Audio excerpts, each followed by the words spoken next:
The Sports Hub. Leslie Media Group station celebrating 65 years of broadcasting. Essential Sports Hub headline presented by Celsius Energy Drinks. Good morning, party people. Happy Tuesday. The playoffs across the NHL and NBA continued last night. The Flyers winners 3-0 over the Penguins to go up 2-0 in that series.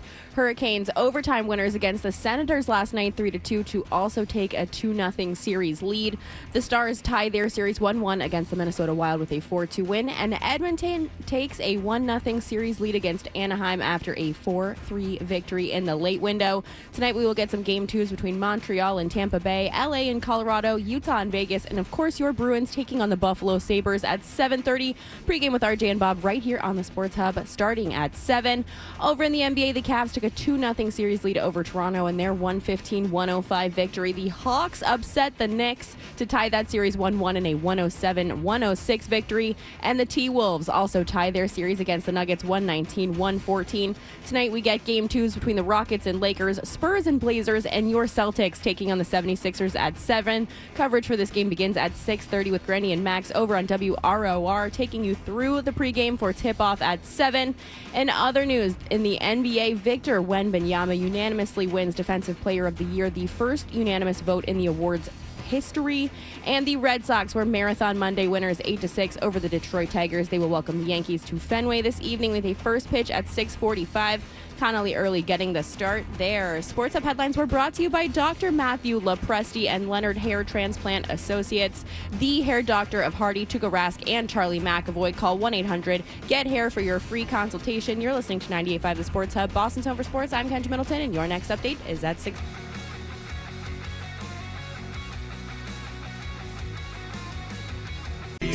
On 98.5 The Sports Hub. Let's go.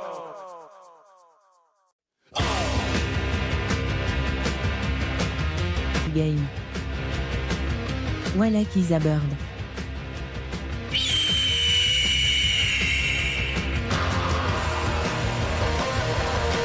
I don't speak French 12. What was that? Oh, it's just a little shout out to Jean Wallach. Oh, Johnny. Johnny Wall game. He's not here today. Nobody's here today. I mean, 12's here today. Hello. Beaton's here today. Chamelli's here today.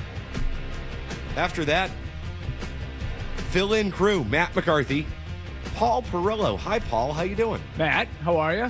You're not headbanging to this. No. You should be. No. Get some energy. Come on, let's go. Yeah, energy is going to be hard to come by. We'll come up with something, though. It's not like we don't have anything to talk about. Thanks for choosing this 6 a.m. shift with yours truly, and... I didn't know Kendra was going to be here, but I knew you were going to be here, so that was Middleton. enough for me. Hi, Kendra. Hi, friends. How you guys doing? Good. No complaints. How are your backs We'll today? come up with something. It's early. By the time 10 a.m. rolls around. How are your backs today? Just curious. My back? Yeah, how's your back? Like What, in from good shape? From carrying the station? No, yes, and from carrying me until 10 o'clock. Yeah, no, we'll be all right. We'll be all right. I will say, I don't know if You my missed voice... a marathon. I heard you yesterday. Out at the starting line, right? You were out in Hopkinton? You and Rochi? Rochi came in. He was like saying, what a great job Matt McCarthy did. No, he didn't really say that. No, he didn't say that at all. He didn't really say that. Rochi, I said it. fake nice guy, he was saying. Oh. A fake nice guy. There's a lot of things that Rochi is. Fake nice is not one of them. It's actual nice. He's one of the nicest humans on the planet. Legitimately one of the nicest people I've ever met. I will Him say, and Mike Reese. Those are the people I'm around all the time, and they just make me feel really bad about myself. It was, no joke, it was awesome out there yesterday. I had such a good time. I had never done the starting line before. It is a cool event. I love Marathon Monday just in general. I think it's such a uniquely Boston day. I mean, it's our holiday. It's Patriots Day. Everybody has the day off. You got all these people running. Everybody else is drunk out of their minds. It's just, there's something about it. I love it. It's usually a nice day, although it was 30 degrees for most of the show, and I am feeling it today. The voice, never really in good shape, really not in good shape today. So we'll see. You guys might be doing a lot of talking today. I woke up today and I said, nope, not going to happen. 12? I have cough drops. Oh, yes, you will have some cough drops. So here's the thing: I'm not sick. I don't feel sick. I have no voice left. Sometimes it just helps to have a little bit of lubrication. You know what I'm saying? Get that lubed up a little bit. Exactly. We made it till 6:05. Yeah. And it was my fault, which is not usually the case. So, I thought I would be the first one. Yeah, I thought so too. Disappointing us all, Kendra. I know. Come on, Kendra. Sorry, you guys. Pick up your game over there a little bit. I did have something happen to me yesterday coming back from the marathon that I thought of you, Kendra. I was standing at the gas pump, and I'm saying, Kendra would hate me right now. Here's the deal. I never do this because I'm such an old man. I left my wallet at home yesterday. So, not a big deal, right? Unless you get pulled I know where over. this is going. Not a big deal. I realize I do not have enough gas to get home. Oh, Jesus. Said, this is a problem. So I say, what am I going to do? Said, wait a minute. Hold on. It's 2026. I don't need a wallet to pay for things. I can pull out my phone and do this thing called Apple Pay. We all do. Theoretically, we all do it. Now, Yeah, theoretically is the good word for that. I've never done it. You've never done it. No. Why am I not? Do you not take the tea ever? No. Okay. See, I religiously use it for the tea. No, you have the card for that. No. The Charlie card. No, you just. That's like that's the new technology. I haven't taken the tea since like Zolak. my BU days. So Well, I took it every day when I was at BU. I take the tea weekly. Okay, but there are these things called Charlie cards. They're fascinating technology. There are these cards that you put up to the thing and it lets you in. You don't need the tokens anymore, Kendra. I just use It's my incredible. You can use your phone for that? You literally just tap it on the screen when you walk through with your Apple Pay. Well, I'll be damned.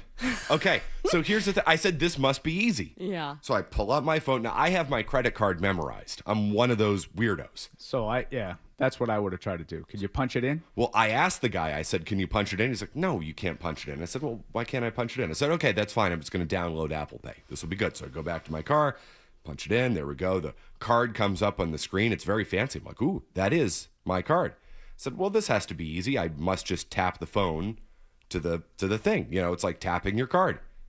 It's not working. Phone vibrates. I'm like, well, that did something. No, it's not letting me pump gas. Okay, try it again. It's not letting me pump gas. I have to go up to the guy at the counter.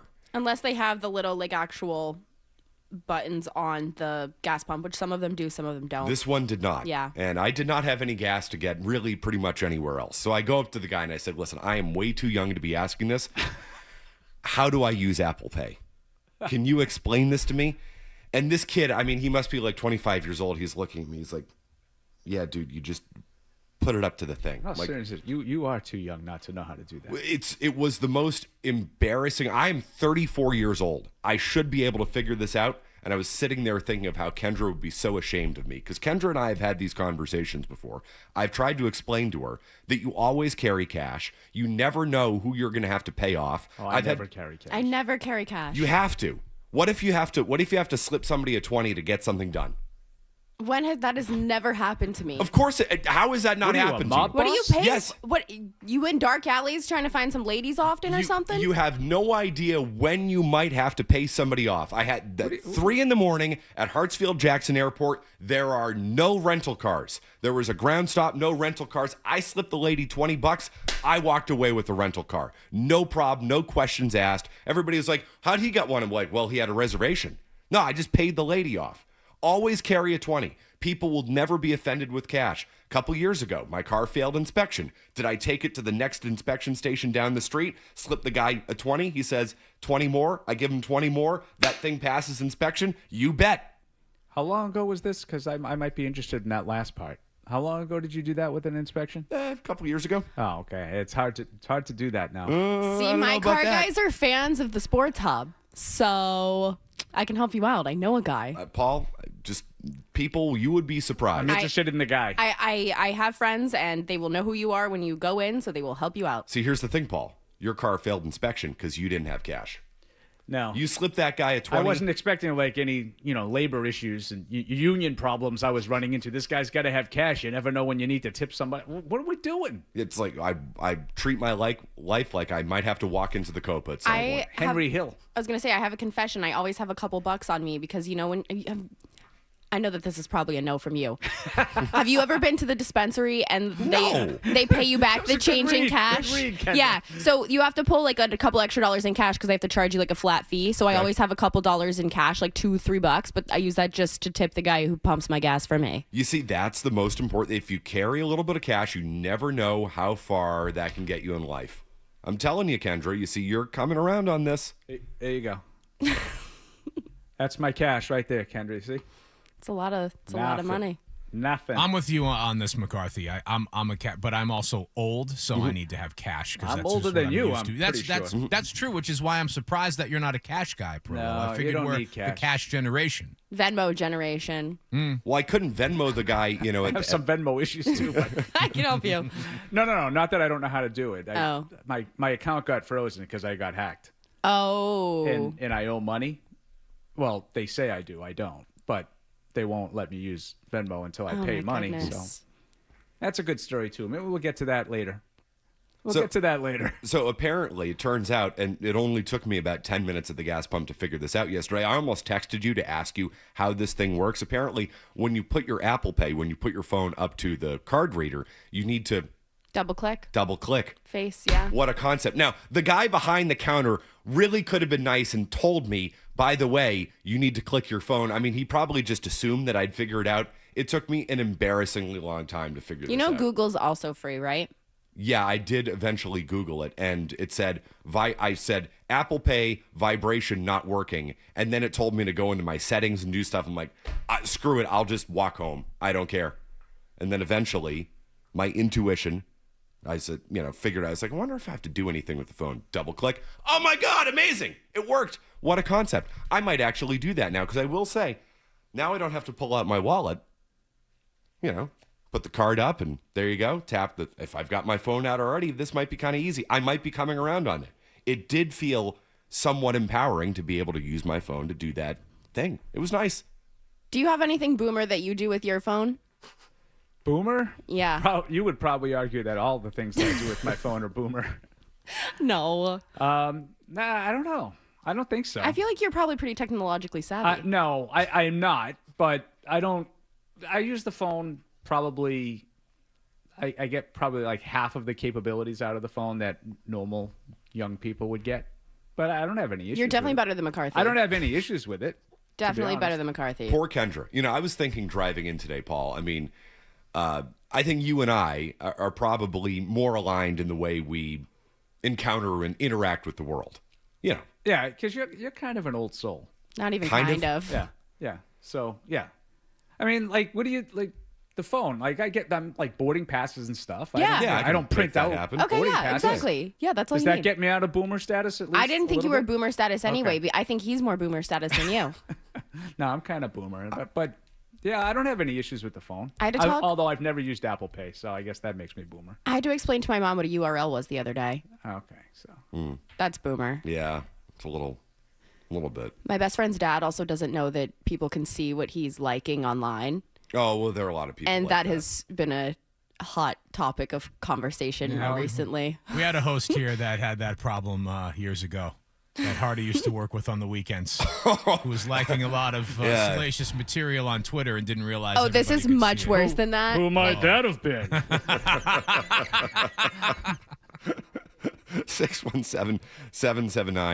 617-779-0985. Sam to lead us off today. Hello, Sam. Hey, Matt, I have another solution to help you with your wallet thing. Sure. I assume you have an iPhone, right? Yeah, I do. Yeah.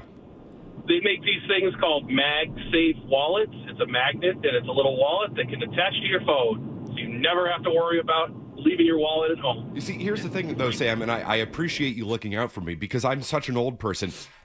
It may be the only time in my life I've ever left my wallet at home. I never do this. If you forgot your wallet, why can't you forget your phone? Yeah, well, I am. How is that a solution? I didn't leave my wallet at home on purpose. Just like if your wallet is connected to your phone and you left your phone somewhere. I mean, this is where my millennial thing does come out. I also don't think... No, I have left my phone at home. I've definitely left my phone places. Yeah. I almost never do it, but, I mean, I wallet, phone, keys. That's... I never leave the house without it. So the fact that I did all that three yesterday of those, yeah. I mean, very, very rarely, but I'm not going to... Like, I've left my phone in the car. I'll go into the office, and I'll have to walk all the way back and get it. Like, it happens all the time. Kendra's You've never looking. left your phone No, there's anywhere, nowhere. right? No way. Never left my phone. When I go to TD Garden, I don't even bring my wallet. I just put my ID in the back of my phone So and I do pay that. for I everything do with that my a lot, phone. yeah. I just pay for 'Cause everything with Apple I Pay. don't want a wallet with me when I'm like sitting Yeah. and stuff. Yeah, I've done that stuff. I was so excited. I realized I had one of these, the things you put on Oh, the look back at that. of You're a good company. very man, too. fast. 98.5 the Sports Hub. What do you call these, Kendra? Just a card holder, I guess. Card I don't know. holder, phone card holder. Yeah. I put that on 3 weeks ago. I was so proud of myself. I was like, this Where is did great. you even get that? I got it at a station event. I mean, I go and I work these things, and I said, you know what? That contraption looks kind of cool. See, I go and I walk into the place for the events that I do, and they ask if I'm the girl from Corona. So here we are. I worked that Fenway event for you, Thank you. I appreciate it. and they asked me if I was the girl from Corona. I was like, no, I work at the They station. thought you were the promo person. Yes, they did. Sorry. Thank you, street team. So I was like, sorry.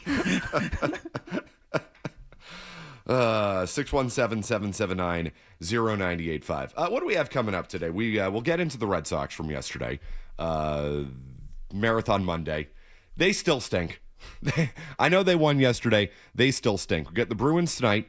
We get the Celtics tonight. Is anybody interested in the Celtics series? First and foremost, Brian Robb's going to join the program at Yeah, I feel 8:25. bad. No. No, Kendra, any interest? Nope, not until tonight's. 12? The Sixers' effort on Sunday. I watched a chunk of the first quarter before I said, "Look, there's only one team trying in this game. And I was like, this is the playoffs. And one team's really not trying. Welcome to the NBA in It's the first unreal. round. The It's- Embiid storyline is interesting to see if he comes back, but I don't think that's going to be a difference maker at all. Are the I don't Sixers either. better or worse with Embiid?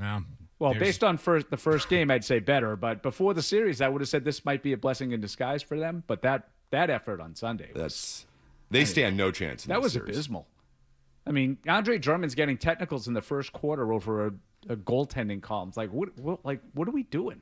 Kendra, There was you- just no effort. Tyrese Maxey was the only guy who showed up. You were watching most of the games last night. Yes. Was the product last night better than what we saw on Sunday? I watched mostly hockey last night.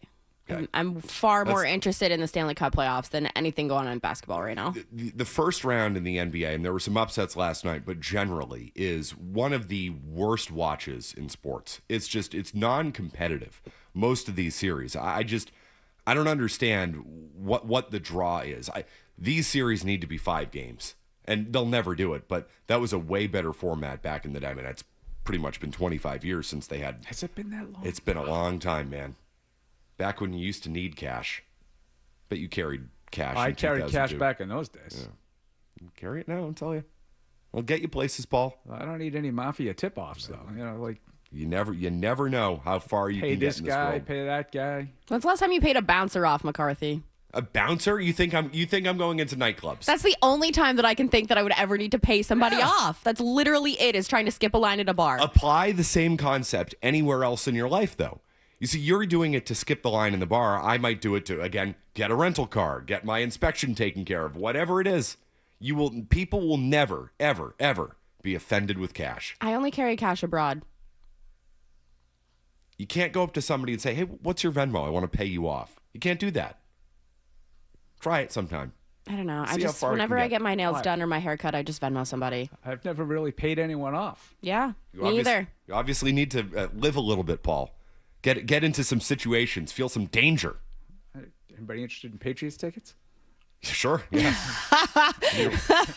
Can that work? What do I got right here? That's Paul's cash. Yeah, He's just got Yeah. always has a pair of We're back. home game We're tickets back. in We his went to back the Super pocket. Bowl. We're Exactly. back. Like, yeah, there You're you go. carrying a 50? Whoa. Yeah. Whoa. That's right. That's not even like payoff money. You need to No. like break that up. Well, yeah. I mean, Actually, in this economy, it might be. That's like a 20 these yeah, days. that's say, with yeah. inflation. Yeah. Do you know how far you can get with a 50? Not as far as you used to be able to.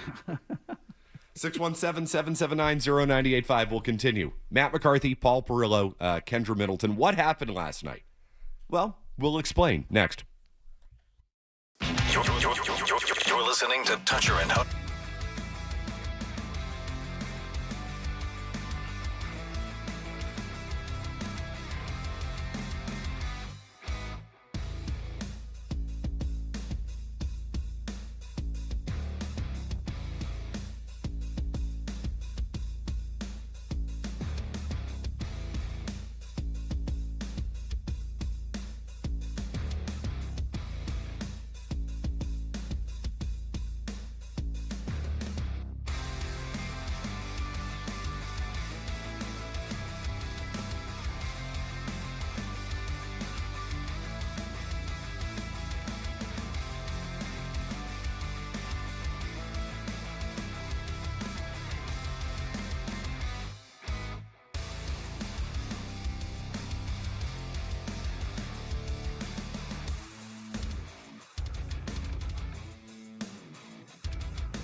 Okay.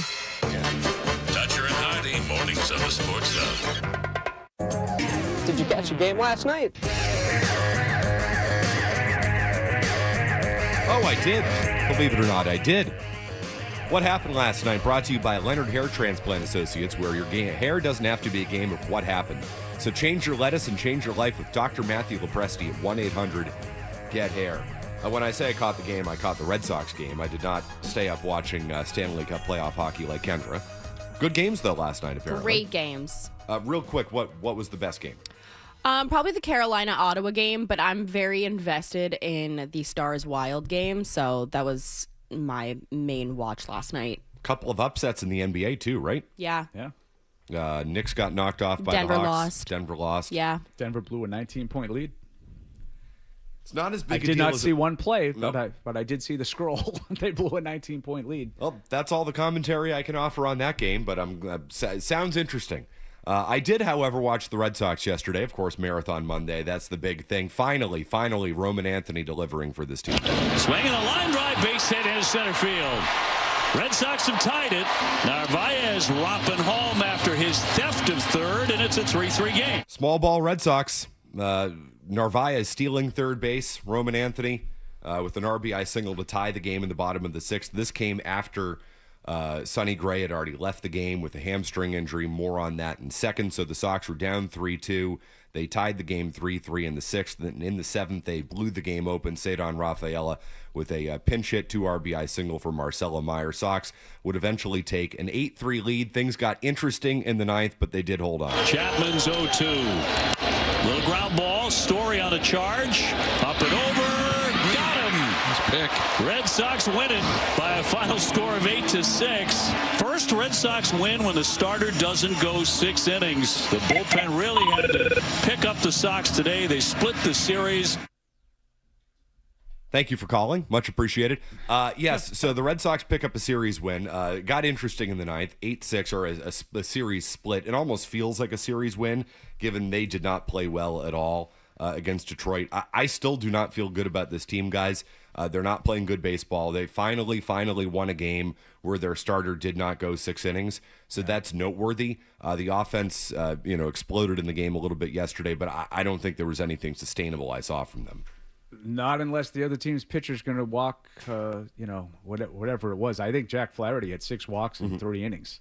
And they couldn't score off of him. But it wasn't until the bullpen came in late for Detroit, and there was more walks. I want to say there was 8 or 9 walks in that game.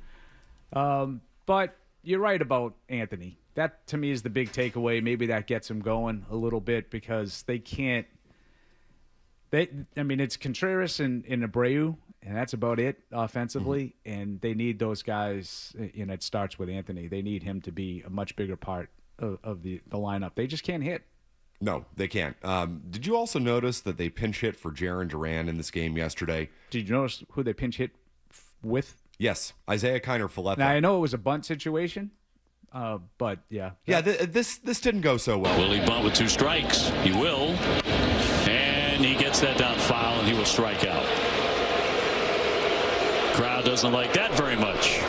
Red Sox cannot execute there. He was brought in to do exactly that. Drop down the bunt. He strikes out. It was not a pinch hit situation. It was a pinch bunt situation. Right. That's not a great sign for Jarren Duran. Yeah. You would think that Duran should be able to bunt, right? You would think. But he's batting $160. Nah, he's flipping struggling. off the fans. He's a mess right now. He's a mess. And they did not trust him to get a bunt down against a lefty, which tells you everything you need to know. This is about to become a big-time story with this team. He's undeniably their 5th outfielder. One He's of their the 5th outfielders best has option. to go, right? Yeah. And I think they probably waited too long already, but course. someone's got to go. It's a logjam. It's not. I don't think it works. So Kiner-Falefa gets booed there. Did you see in the next inning he got a RBI single and then puts his hand to his ear like I can't hear you from the crowd? I missed that, but that's tough. That's tough. What's your panic meter, McCarthy? On a scale of 1 to 10, Yes. 8.5. Oh, wow. I did a show with you right before the season started, and I jokingly kind of asked you if you thought this was a 500 baseball team because I was not sure if it would be, and you felt very confident. However, We did talk about this in Slack last night. I know that there's some controversial opinions. Pro fans drinking beers out of their shoes in the stands. It's awesome. I love a shoey. That was gross. Love a shoey. It is gross. I love it. Was it amazingly entertaining? Yes. Again, that's what makes Marathon Monday so great in Boston. You've got all these people, 30,000 people, running 26 miles, and along the route and at Fenway Park, it's just a bunch of drunken degenerates doing stuff like that. The dichotomy of the day, I can't get enough of it. It's awesome. Paul, how much money out of McCarthy's wallet for you to do a shoey? 50. That's it? I know you he has drink a it. beer out of your shoe for $50. I know he has it. I can get it right Cheap now. date. Cheap date. Your shoe or anybody else's His own shoe? show. Tell you what, 50 and go and get my car inspected from your guy. Wow. Make that happen. Hey, listen, it only took me $40 last time. I've got a couple extra 20s in the wallet too, so we're good to go. We can make that happen. Yeah. So your panic meter's 8.5. Yes, it is. And you know who else is panicking, or acting like he's panicking, or saying something that is more along the lines of how I feel? Alex Cora? Jared Carrabis. Oh. See this tweet from Carrabis yesterday? Middle of the game. The Red Sox are a fourth-place team at best. They'd be the worst team in the division if not for the Blue Jays' injuries. Changes absolutely need to be made, and it shouldn't be a wait until the end of the season thing either. When Jared Carrabis, who I would best describe as close to the situation, is saying stuff like that, this suggests to me that it might actually be on the table. Carrabis just doesn't come out and say stuff like this. Carrabis has no problem criticizing the team, but he's never the type to come out and basically say start firing people. When he's calling for the firings, I wonder if people are on thin ice over there. Have you noticed ownership's been around a little bit more this year?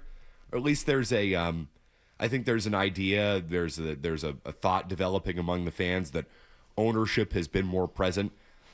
I am of the opinion that they've been at pretty much every home game this year. I don't think they were at the Wednesday getaway game against Milwaukee. They may have been to every other game. I don't have that 100% confirmed, but they've been around. I think they've probably been around, and Chris Cotillo said this, I think they've probably been around a little bit more than people realize in recent years, but they've been very visible this year. Maybe that's the difference, because that's why I didn't really think anything of it, but you might be right. Maybe they're making a point to be more visible. The booing clip was the one that came to mind. Yeah. Well, I mean, he heard it because he's there, and I wonder if the visibility. I just wonder what that leads to, and I guess my antenna's up about this. And when Carrabis starts saying stuff like changes absolutely need to be made, and it shouldn't be a wait until the end of the season thing either. You know, when Jared says stuff like that, I listen. And I wonder if that is actually on the table here. That's why I think one of the outfielders has to go. And, Duran is probably, the top candidate. But, for your panic, I think big picture, I would probably agree with you. Like their stand, in making a run or whatever. Their individual, maybe it's just because I don't really have a ton of respect for the vast majority of the teams. I mean, as bad as their start has been, how far out are they? Couple of games? The American League's bad, yeah. I mean, really, it's everybody but the Dodgers is bad. There's just there are a lot of good teams, but there aren't really any really good to great ones, except for the Dodgers. Carrabis talked about the Blue Jays issues. I think Baltimore has been very inconsistent. There are some days they look like a really good young team, and others they can't pitch. The Yankees, you look at them and you think with that rotation, they should be, 10 games over 500 by now, but they're not. I don't believe in them. Can't hit though. So that's a good rotation. It is. And they're going to get better. When they get these guys back. I mean, they just got Heel back. They're going to get Cole back. That's probably the team to beat in the American League, but I can't panic too much about the Red Sox. I think they'll be okay because the rest of the league isn't anything great. I hear you on that. If they're going to be okay, though, it's going to be because they pitch. And Sonny Gray left yesterday's game with a hamstring injury. The latest on that, Alex Cora. First things first, Sonny's going to get an MRI tomorrow. We don't think it's serious, the hammy, but we have to see what's going on. No, I mean, so it's good that he doesn't think it's serious, but is he going to miss some time? Is he going to miss, a couple weeks here, 2-3 starts, whatever that may be? I mean, they'll probably be cautious with him. I don't like it when, the number 2, number 3 starters leaving, games with hamstring injuries. For a team that, again, up until yesterday had not won a game where their starter went fewer than 6 innings. I mean, it's their pathway to victory in these games is very small. It's very narrow. They have to pitch. They have to catch the ball because they're not going to hit. So they have a little bit more depth in the rotation than most teams. They could call up Peyton Tolley, who did not pitch over the weekend in Worcester, so he's available. I mean, he could, pitch for you as soon as tonight if you want to give, Crochet and everybody else an extra day of rest if you want to avoid that bum Brian Bayo in this series, which I would much prefer. I do not want to see Brian Bayo face the Yankees in this series. So I'd call up Tolley tonight. I'd have him start, or I'd have him start tomorrow. I don't want Bayo pitching in this series at all. But if Gray is hurt, that is a significant blow to this team. And we'll see what the MRI shows. But this is the only way they can win, guys. It's the only way they can win. And if their pitchers start getting hurt, which, of course, happens to every single team, they're in trouble because they still can't hit. Despite what you saw yesterday, they can't hit. 617-779-0985. How about Michael in Natick? Hi, Michael.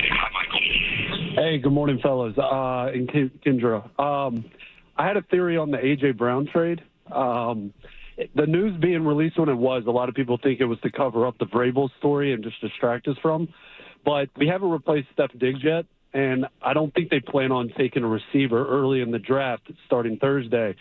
So I think this might be a way to keep everybody at bay and calm until they figure out what they're going to do, because they don't plan on taking a receiver in the NFL draft this year. So I think that's more of why. What did we make of the timing of the A.J. Brown report yesterday from Adam Schefter? I think that report kind of came out 2 months ago.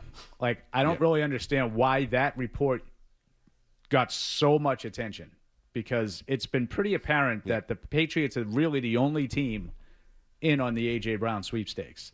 The Rams got some play several weeks ago. They backed out. Now here's where the Rossini stuff comes into it. Some of the people said that the Rams were scared off by the medical. Mm-hmm. Where did the medical come from? Was that something that she initially got out there? I don't know, but I was a little surprised with how much weight that Schefter quote unquote report got yesterday, to be honest. What are you laughing about over there? It's hard to bury it when there's a story that comes out that she pulled an old man and his dog out of a burning car. So it's hard to bury it when that's, the lead of that story right now. Yeah. Well, I don't really understand the Schefter part of it. I mean, I firmly believe that the Patriots are going to have every opportunity to trade for A.J. Brown in June. Mm-hmm. I think that they have talked about it. I think they have probably the parameters of a deal in place. I've thought that for at least 6 weeks now. I was even looking, was there an advancement of the story? Was Schefter, did he have some compensation in mind? Nothing. Yeah. If you read through the item. A handhold in a hot tub, maybe. All right. Now I'm getting uncomfortable. Sorry.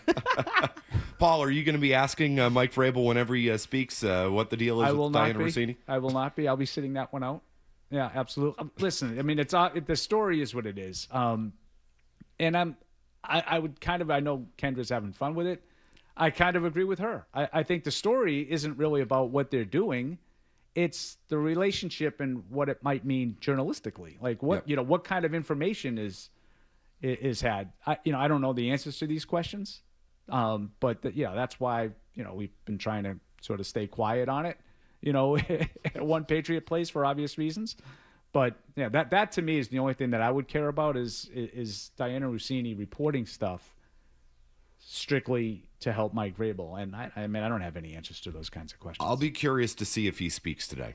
And I want to get into, what this week looks like for the Patriots and how the Vrabel story is kind of hanging over it and whether or not he needs to get out in front of it today ahead of the draft. We'll get into all of that. 617-779-0985. Quick update from Kendra. We continue. Matt McCarthy, Paul Perillo, Kendra Middleton in for the guys. Sports Hub headlines presented by Celsius Energy Drinks. The playoffs continued across the NHL and NBA last night. Your winners were the Flyers 3-0 over the Penguins to go up 2-0 in that series. Hurricanes double overtime winners against the Senators 3-2 to also take a 2-0 series lead. The Stars tie their series 1-1 against the Minnesota Wild with a 4-2 win. And Edmonton takes a 1-0 series lead against Anaheim after a 4-3 victory in the late window. Tonight we will get game 2s between Montreal and Tampa Bay, LA and Colorado, Utah and Vegas, and of course your Bruins taking on the Buffalo Sabres at 7:30. Pregame with RJ and Bob right here on the Sports Hub starting at 7. Over in the NBA, the Cavs took a 2-0 series lead over Toronto in their 115-105 victory. The Hawks upset the Knicks to tie their series 1-1 in a 107-106 victory, and the T-Wolves also tie their series against the Nuggets 119-114. Tonight we get game 2s between the Rockets and the Lakers, Spurs and Blazers, and your Celtics taking on the 76ers at 7. Coverage for this game will be on WROR beginning at 6:30 with Brandy and Max taking you through pregame for tip-off at 7. Other news in the NBA, Victor Wembanyama unanimously wins Defensive Player of the Year, the first unanimous vote in the awards history. And as you just heard, the Red Sox were Marathon Monday winners 8-6 over the Detroit Tigers. They will welcome the Yankees to Fenway this evening with a first pitch at 6:45. Connolly Early getting the start there. Sports Up Headlines were brought to you by IBEW 103 and Nika Electrical Contractors. IBEW 103 celebrating 125 years of powering Greater Boston. To find a qualified contractor for your next electrical, telecom, or security project today, visit thepowerprofessionals.org. You're listening to 98.5 The Sports Hub, Boston's home for sports, and I'm Kendra Middleton. Your next update is at 7.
Toucher and Hardy. No. On the Sports Hub.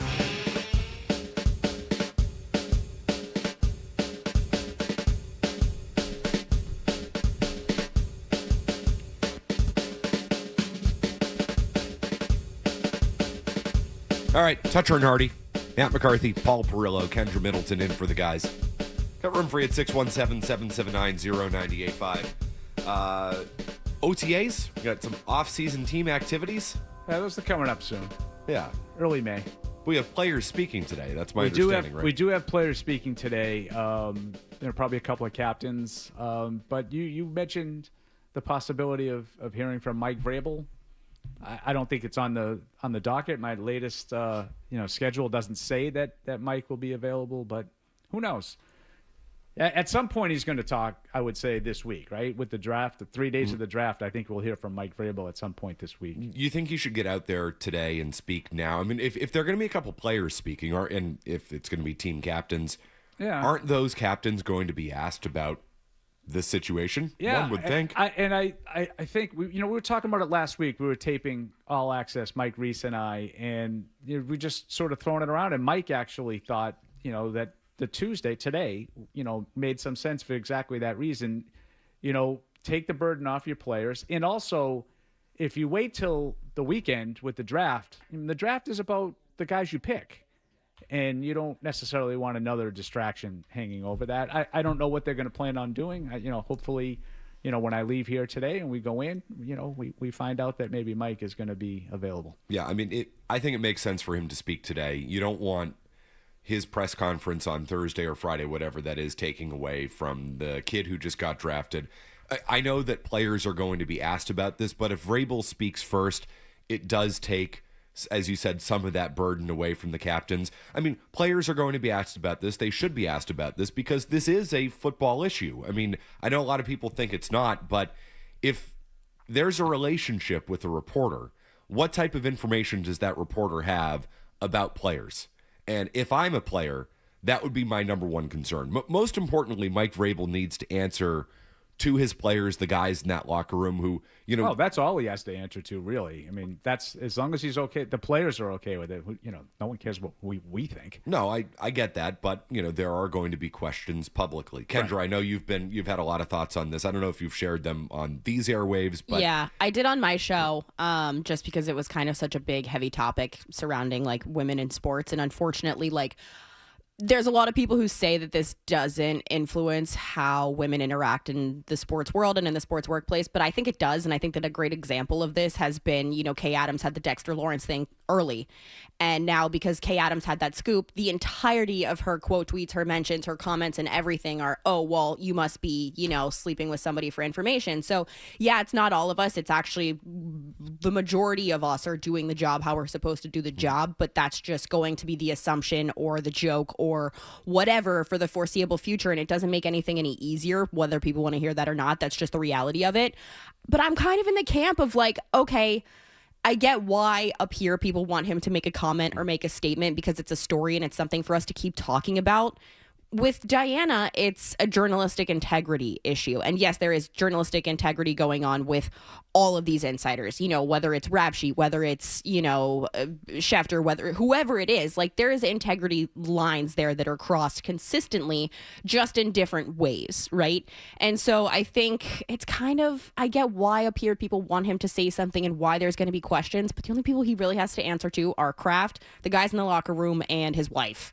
And at the end of the day, it's hard. I get why people crave a statement and want him to say something because it's such a front page story, but it's not really anyone's business. Well, no, I think it is the team's business. I get why you say it's not our business, but I think the story starts to go away publicly once he addresses it, once he speaks. And I do think, the longer this goes on and the longer he does not speak, it's going to be said every day on these airwaves and elsewhere. Why hasn't Vrabel spoken on this yet? Yeah, and that's kind of the double standard of it. Is there is a line that she crossed in her job with her title, and her having to come out and make a statement and get fired and all of those things. Obviously, there's a reason why. but it's not the same when you're a head coach, and it's just it's just different, unfortunately. See, I disagree. I think as a head coach, you do cross a line if you're involved with a reporter. And the reason I say that is because... Oh, yeah, because you're giving information, clearly. Yes. This is a football issue. But can you prove that? No, you can't necessarily prove that. However, if I'm a player in that locker room, trust has been broken. Oh, yeah. Oh, the memes about Travion being the one to leak it have been quite something. But... Yeah, that's a dynamic as a player that I want nothing to do. And I've said this a number of times now. When the John Farrell, Jess Moran thing happened, there was a very influential member of the Boston Red Sox who was here for quite some time who had a real problem with that. Clubhouse leader type who said, this is an issue for us because what does she know about us now? Yeah. And is that now going to get out? So, yes, I think a lot of fans have been very quick to say, oh, well, that's an issue for her. It's not an issue for him. No. It's an issue for him. I don't think I don't disagree. I think that it should be. It's just there's nothing you can really prove, unfortunately. And that's kind of the gray area of it all. So do I think that it's unfair? In a way, yes. But unfortunately, that's just the name of the game. It's not like there are not, other coaches, I'm sure, doing nefarious things in their free time. True, but I would say none of this has been unfair to Mike Vrabel. If this has been brought upon himself. You can't crap where you eat and don't throw your cat around at the end of the day. That's just, it is what it is. Yeah, so I think he's, better off, everybody's best, it's if he ultimately speaks on this, I think today makes a lot of sense. And listen, they'll drop the statement. Nobody's going to ask that many questions about it. I feel like you guys are going to be respectful about it. Like, just come out, make a statement, and it's over. Yeah, I mean, I don't think it would be I don't think it'd be one of those, press conferences that, do you remember, like, with Belichick, like, on to Cincinnati, when there was just, like, an endless amount, like, it just kept going and going. I don't think it'll be like that. No. Because I think Kendra's right. I think ultimately most of the stuff is personal. Most of the story is personal between Mike and his family, but to your point, Matt, the football side of it to me is relevant. And if the player, that's why to me it's all about he needs to talk about the team about this, not necessarily us, but I think he'll do both. And if he were losing, it'd be a different conversation. Oh, yeah, absolutely. I think most of us would say, I'm not in the locker room, I'm not in those four walls. I think Mike Vrabel before this commanded a ton of respect from his players. I'm sure that helps him in this spot. If he addresses it with them, my guess is they'll be able to smooth it over. Everything will be good. But not every one of those 53 or at this time, 90, not every one of those guys is going to say, hey, it's all good. This has nothing to do with football. No, it has something to do with football. I mean, just because, you get the Max Crosby reporting, the A.J. Brown reporting, that's a guy on another team. You're telling me that she might not have information about a player on the Patriots that could eventually be used for or against that player's best interests? Now, it's not going to happen now because she's doesn't have a job anymore, and you're not going to take anything that she takes seriously, reports seriously in regards to Vrabel, the Patriots, anything in that orbit. So now that this is out there, that cover has been blown, but the longer this may have gone on, you're telling me that something couldn't have come out about a Patriots player at some point in the middle of a contract dispute that maybe could have, hurt that player's, market or whatever it may be. So this is 100% a football story. And for anybody who says it's not, you got to think it through a little bit more. It's absolute information is currency. And respect. You got to respect your coach. No doubt about it. And listen, if there's something going on in your personal life, I don't lose respect for people in my personal life if there's something going on in their personal life. But if it affects me professionally, the way that it'll affect a Patriots player professionally, that's a different story. Could you imagine if this was in season? Yes, I can imagine. We've all been there. Yes, I can imagine anything would be possible. What is in the water in this town? I can imagine that the Patriots probably tried to squash the story, and we got that report on it yesterday. Of course, they probably tried to squash the story. That's the way media stuff works behind the scenes all the time. Do you think they carry cash? Of course they carry cash. You always need to be able to pay somebody off. And let me tell you, They probably didn't offer enough money to buy off that reporter. That's just the way it works. Probably tried to Venmo. No. Cash. You can't track it. That's the best part about it. You launder money in cash, Kendra. That's how you do it. 617-779. How you donate to the church too for your taxes. That's exact. When they pass the hat, you think they're tallying everything there? I don't think so. How'd they build those buildings, Paul? I'm astounded by you. How did you get so cynical at such a young age? I'm an old soul, Paul. What can I say? We're going to get more into this at 8 o'clock. Cash. You guys gave us a good idea for Cash our 8 is o'clock king. segment. Yeah. Cash is king. Yeah. Always has been king. Always will be king. Until you forget your wallet at home and need to have Apple Pay. And it's a problem. Yeah, exactly. I was about to go scrounging through my change thing in my car, which I have, by the way, for parking meters.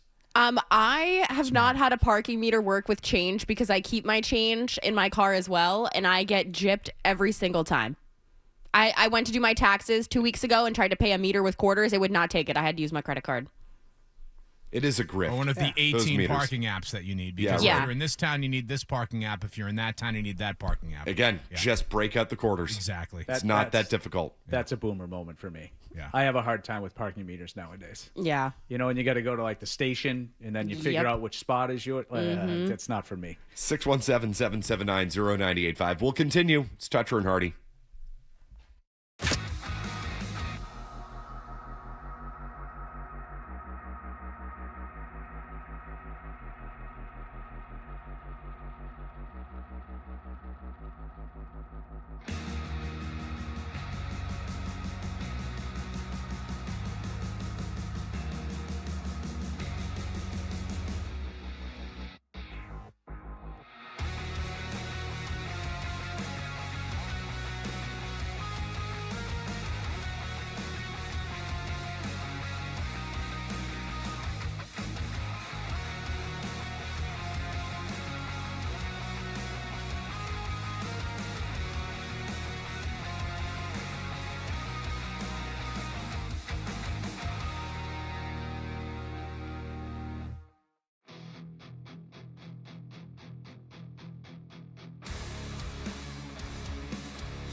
Fletcher and Hardy, Owen Beetle, Felger and Mass, the Bruins, the Celtics, the Pats, the Revolution. This is Boston's home for sports. WBC FM at HD Boston, 98.5 The Sports Hub, a Beasley Media Group station. Essential Sports Hub headline, presented by Celsius Energy Drinks. Playoffs continued across the leagues last night. The Flyers winners 3-0 over the Penguins to go up 2-0 in that series. Hurricanes double overtime winners against the Senators last night 3-2 to also take a 2-0 series lead. Stars tie their series 1-1 against the Minnesota Wild, and Edmonton takes a 1-0 series lead against Anaheim after a 4-3 victory in the late window. Tonight we will get game 2s between Montreal and Tampa Bay, LA and Colorado, Utah and Vegas, and of course your Bruins taking on the Sabres at 7:30. Pregame with RJ and Bob right here on the Sports Hub starting at 7. Over in the NBA, the Cavs took a 2-0 series lead over Toronto in their 115-105 victory. The Hawks upset the Knicks to tie their series 1-1 in a 107-106 victory, and the T-Wolves also tied their series against the Nuggets after a 119-114 win. And tonight we get game 2s between the Rockets and Lakers, Spurs and Blazers, and your Celtics taking on the 76ers at 7. Coverage for this game will be over on WROR. Pregame at 6:30 for tip-off at 7 with Randy and Max. And in other NBA news, Victor Wembanyama is the first unanimous winner of the Defensive Player of the Year. Red Sox Marathon Monday winners 8-6 over the Detroit Tigers. They will welcome the Yankees to Fenway this evening with the first pitch at 6:45. Connolly Early getting the start. Sports Up headlines were brought to you by East Coast Metal Roofing. Never ever replace your roof again. It's East Coast Metal Roofing Spring into Savings event where Sports Hub listeners get 10% off their new roof that is guaranteed to last a lifetime. Call 844-611-ECMR or eastcoastmetalroofing.com. You're listening to 98.5 The Sports Hub. Boston's home for sports. I'm Kendra Middleton. Your next update is at 7:30. The Sports Hub. 3 legendary franchises on one legendary radio station.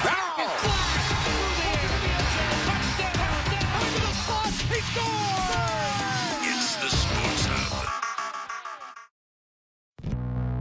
When it comes to the show, Hardy thinks the same way you do. Nothing happened. He's got the same questions. Where is the story? And the same opinions. Boring. And he's back with Fred on the Sports Hub. A trade is tracking to happen between the Philadelphia Eagles and the New England Patriots post-June 1, because that's when the Eagles can split up A.J. Brown's salary cap charge and not be crippled financially by making the trade now. That is why you will not get a trade of A.J. Brown to the New England Patriots or anywhere else during draft week.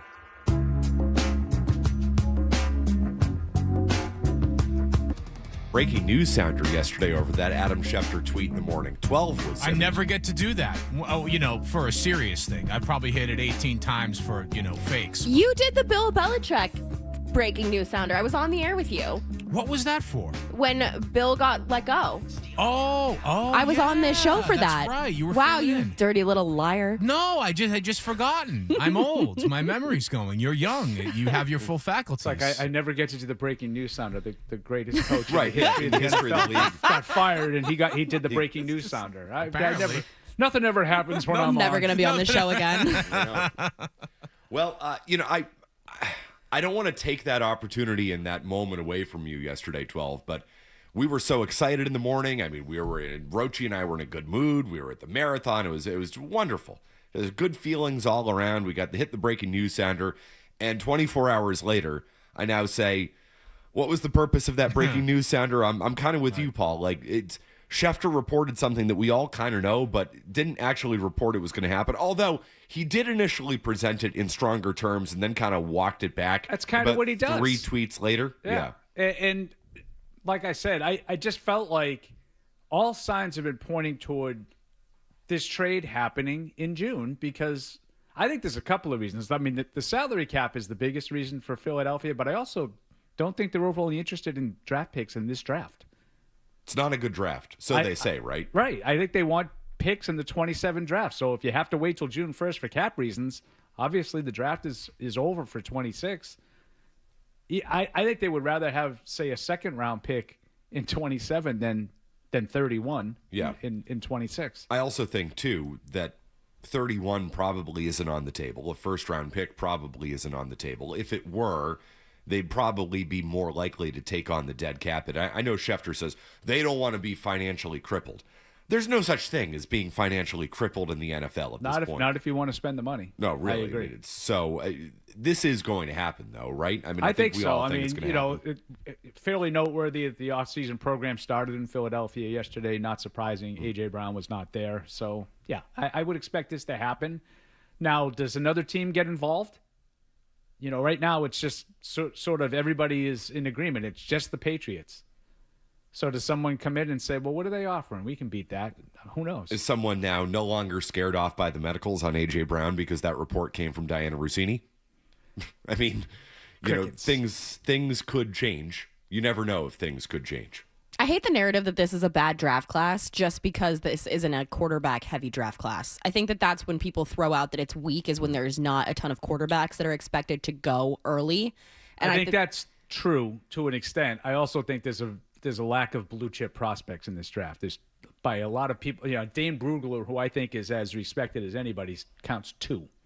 But I think you're right. I think we tend to identify draft classes by strength, by quarterback. And I think that this class is going to surprise some people. It's not a good quarterback class when you don't really only have one. So how would you approach this draft, Kendra, if you're the Patriots, if you think this draft is better than most? I would probably what are your thoughts on them trading up to grab somebody? Like, do you think that that's a possibility? I do. If there was someone in, a very specific player. If Sonny Styles fell or something like that, do you think that they could trade up? I don't think he'll fall to 10 or so, but I mean, you're talking about trading from 31 to 10. I would not do that. That would require giving up significant resources. I was going to say if Sonny fell to that, I found anybody I'm calling. How about if a guy like Kenyon Sadiq fell? Love Kenyon. He's my favorite player in this draft. To like the high 20s. I was going to say his over under I think is 15.5, and I don't think he falls to 20, but if he does, oh my God, am I in on that? That's a trade that I would think about doing if I were the Patriots. Fills a need. I think dynamic massive player. Need. His obviously. McCarthy is Evan Engram. Okay. And I agree they need help there. Mm-hmm. What I would take away from this week, though, and what I would take away from the Schefter report, which we all thought Brown's going to end up here anyway, I'm good on taking a wide receiver. I can take a pass on wide receiver in this draft. It'll be telling. For 2 reasons. One, just my pure PTSD of the Patriots drafting wide receivers. And I know it's different. It's Vrabel, it's Elliott Wolf, it's Cowden, it's not Bill Belichick. I'm still scared. I have every right to be scared. I'm a Patriots fan. I've lived through this for 20 years. Yeah. I'm good. I think that room is pretty deep if you bring A.J. Brown in. There's reporting yesterday from Jordan Schultz that maybe Kayshon Boutte is a potential, trade out, type of target for the Patriots. That's a possibility. So they do not need a wide receiver. Trenches on Thursday. I agree 100% with you, but just for the sake of the conversation, Paul, let's say someone like Casey Concepcion falls to them. I love him. Me too. Did they go for someone like that, or did they continue to try and build the lines? So I think the A.J. Brown thing comes into play there. Yeah. If they have A.J. Brown, I'd be very surprised if they used a first-round pick on a receiver. I think the Boutte thing from Jordan Schultz yesterday, unlike the Schefter thing, that was interesting. I hadn't heard that. With him being part of the package, someone would have to go. I do like the idea of Concepcion. I'm a little. He was sort of the one I targeted initially, Kendra, and then they signed Romeo Doubs, and I kind of felt like there's a little repetition there with their skill sets. But I do like he's a playmaker. I like his punt return ability too, even though they have Marcus Jones for that. Good locker room guy. There's a lot to like about that player. Again, if they're going to sign, if they're going to trade for A.J. Brown, my guess is they're not going to go early in the draft. When you say trenches, Matt, do you count edges? Yes. Like a pass rusher? I do. Okay, yes. because that's where I think they need to go. A lot of people think it's got to be offensive line.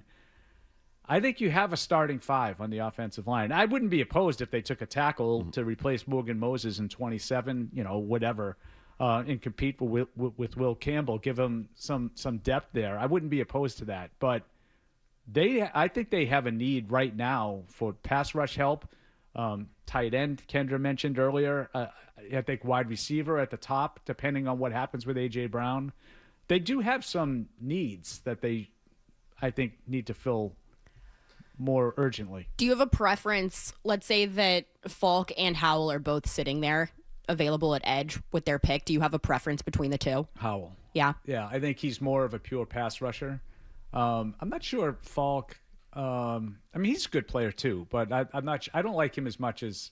Yeah, I also think he might be gone. But I do too. I think Howell will still be there, and I want kind of a pure pass rusher. I can sort of teach him to do the other stuff, kind of like Caleb Von Chasen. I think he had a pretty good year for them last year, but he's kind of a one-dimensional guy. He's not going to do all the different things that. I'm triggered by that as a Jags fan. So did you like him or not like him? I hated Caleb Vaughn when he was in Jacksonville. So I think he had a great year. But I think he had a pretty good year. Amazing year. And I so happy for him. I think initially you can get that out of Howell, and then you hope that as he develops, maybe he gets a little bit stronger and more stout, setting the edge and doing some of the other things. But I think he should be sort of like right now, if they have Draymond Jones and Harold Landry, he could immediately be that third guy, third down, at minimum, situational pass rusher for them. And I think they need some juice off the edge. I think he would give it to you. For a team that could not protect the passer and really, I think, struggled to get after the passer without sending extra guys in the playoffs, that is not something I feel that has been significantly improved this offseason. I like the Vera Tucker signing, but that's interior. Obviously, we have questions about Will Campbell. Morgan Moses had a really good year, but he's 35. They need so much help at tackle and so much help at pass rusher. I feel strongly about that. And whether or not you get A.J. Brown, wide receiver is still a little bit farther down my list. They have enough in that room to be competitive. Did they have enough in that? Do they have as much in that room as you want right now? No, but I think that room is solid enough. Yeah, and you saw last year that if Drake May plays well, he can get production out of a lot of these guys. That's the beauty of having a quality quarterback, is he makes those guys better. If Drake May is everything he's cut out to be, he will make more of the wide receivers that he's given. He will elevate those guys. I think he elevated that room a little bit last year. If he can stay upright. Right. That's the most important thing. Yep. You have to protect him. Protecting him is more important than getting him a number one target. Otherwise, he's just going to wind up like Joe Burrow, and he's going to be contemplating retirement like Andrew Luck in his, but I do think, early 30s.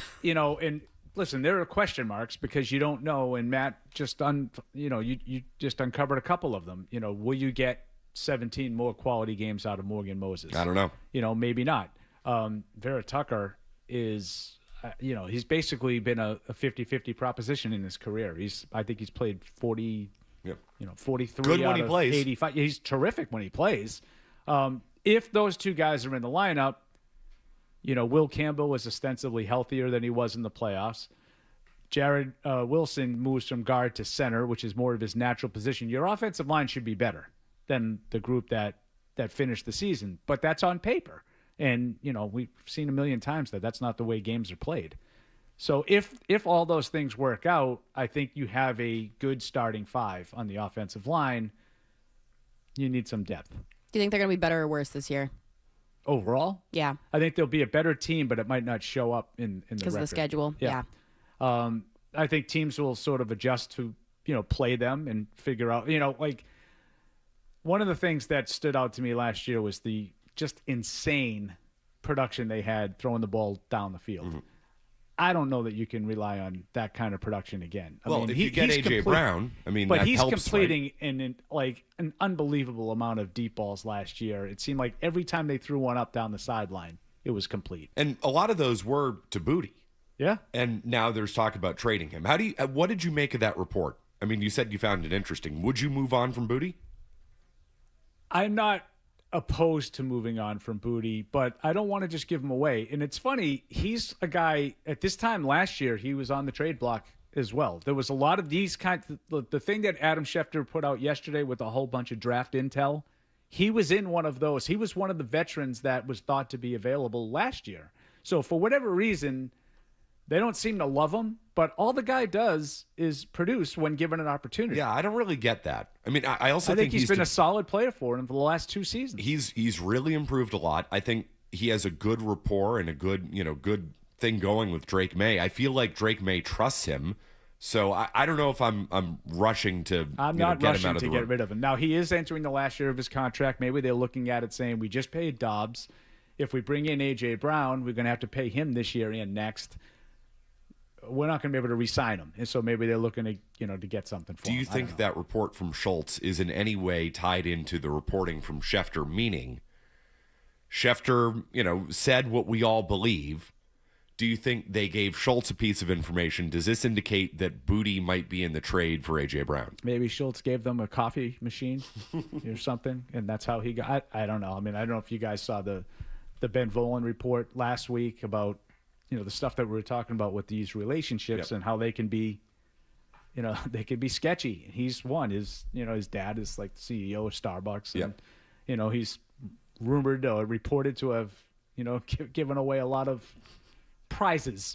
I don't know. I don't know what to make of where that report came from, but I do know that it seems like Kayshon Boutte is a guy that they're always kind of looking to move on from, and I'm not sure why. I mean, that's the theme of the show, right, Paul? If you give somebody something, they'll give something back to you, whether it be cash, whether it be free coffee, whether it be 617-779-0985. You give, I take. That's the way the world works. I get something from you. You get something from me. We keep everybody happy.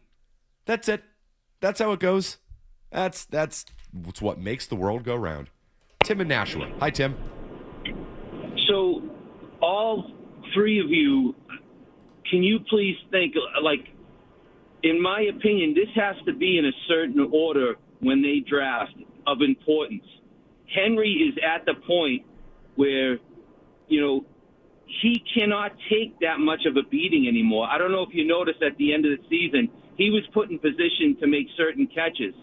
So don't you think at the top of the order at 31, wouldn't you grab that any tight end at that specific ranking and then address edge and then offensive line? Do you guys feel that the importance of that order, or do you think that they don't need to stick by something like that?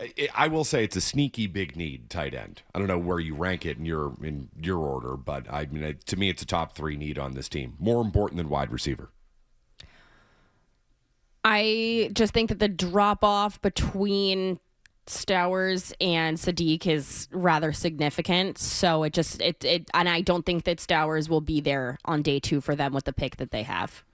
Yeah, I wouldn't take a tight end after Sadiq at 31. I don't think there's one worthy of taking. And that's to me, that's the trick of the draft is most people can figure out the positions, the needs that teams have. You could argue, this caller says tight end before those other things. I'd argue edge before those things. Mike Reese, who's my buddy and confidant, he argues offensive line over all of them. So I think, reasonable minds can differ with that, but whatever you decide, you need to have a player worthy of that selection.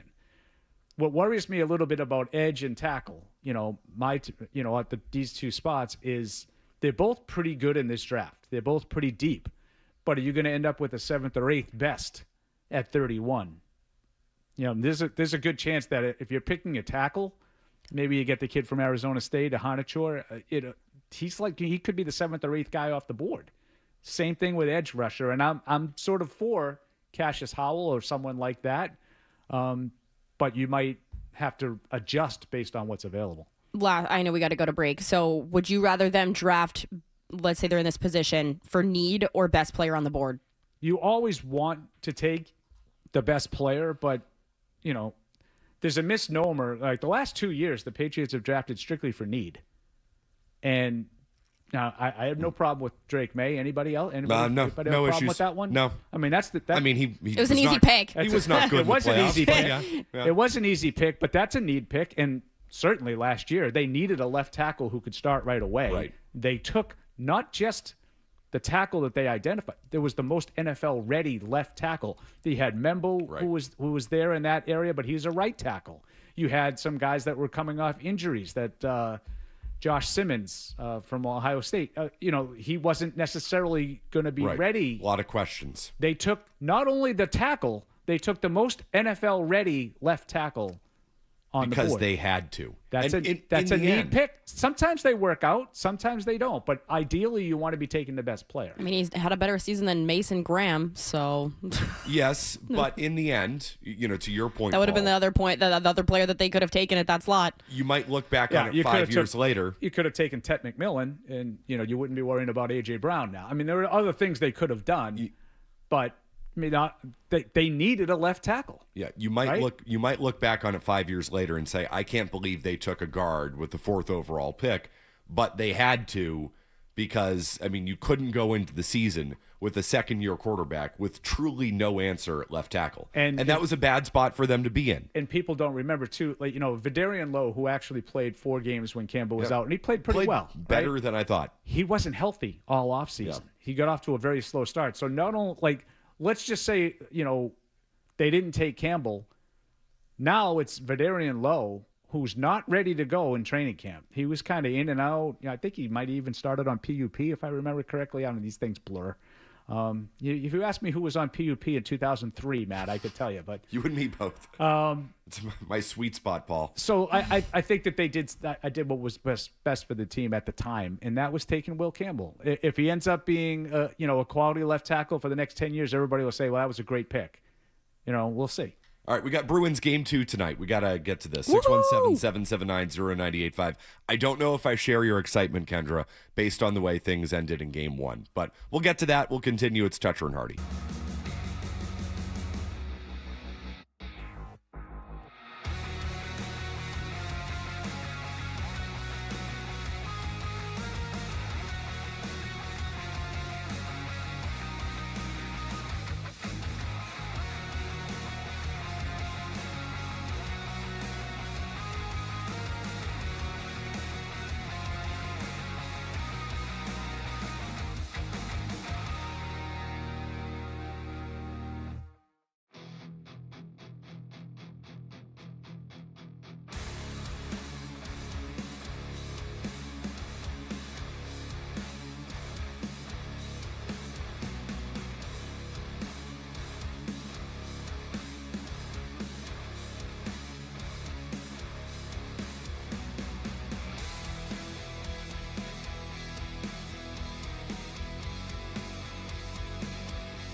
All right. You know what I'm talking about. Sure. No idea what you're talking about. Here's more of The Thing on the Sports Hub. Very unfortunate because my guys played really well. But that's playoffs. That's something we have to learn again the hard way, and we just got to stick with it for 60 minutes.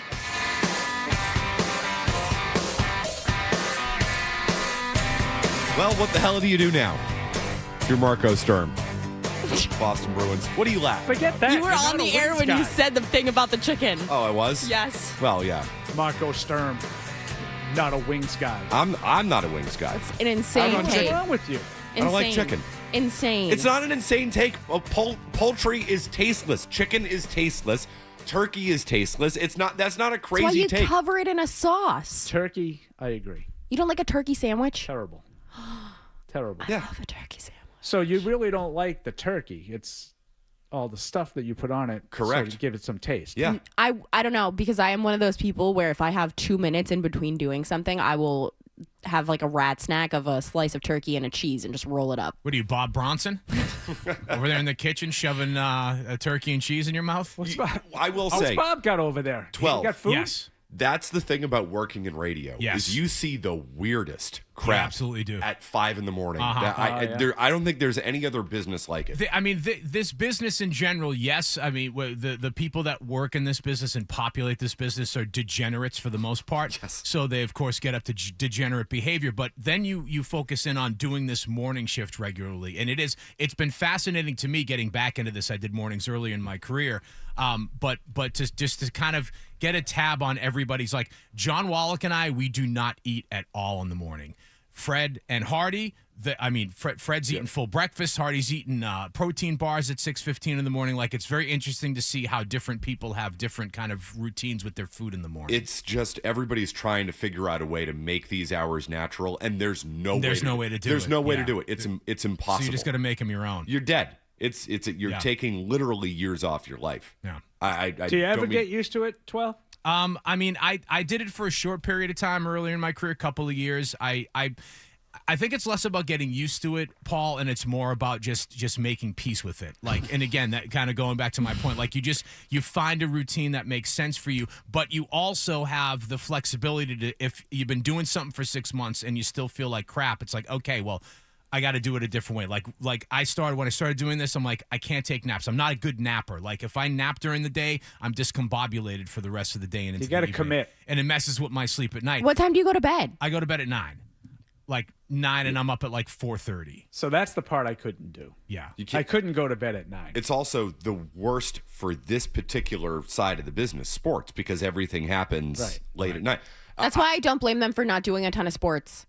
Oh, no, you can't. You can't do it because the reality is, and I don't know, you have to pick and choose which games you watch. I did. I watched the 11 a.m. Red Sox game yesterday, and I just assumed that Kendra was going to watch all the playoff games. Thank God for Kendra. It was just like, I'm going to stay up for all these playoff games. Good for you. She comes in. She's like, you guys want to talk about? No. Yeah, she was ready to go. She was like, I can Because I watched a lot of the games. You want to say? McCarthy goes, no. NHL playoffs. I got it on lock, Kendra. I'm Kendra's like, so addicted to the Stanley Cup playoffs. I got my journaling and my meditation done early so I can watch a lot of watch the hockey games over the weekend. Yeah, I will say, not just the Bruins game. I watched a lot of the other ones too. It's great, but it's also the worst time of year too to do this schedule because you get the Bruins and the Celtics every other night. However, because the NHL is so unbelievably dumb, they did find a way to schedule the Bruins and the Celtics on the majority of the same nights because the NHL seems to think that they are the only game in town. They don't pay attention to the world around them. It is the fact that the Bruins and the Celtics are playing tonight. It would bother me more if I actually wanted to watch anything with the Celtics-Sixers series. If the Bruins and the Celtics both advance to the second round, then it's a real issue. Poor Jim Louth. Oh, it's not good for him trying to figure out how to, you got games going on ROR, who's going to staff these games. Yeah, I would agree with that. I have no issue. I don't mind it because I like having the day off. I know like you get in that routine where there's a game every night, but I like having the day off. It's draft week. You're not getting a day off. Well, that's true.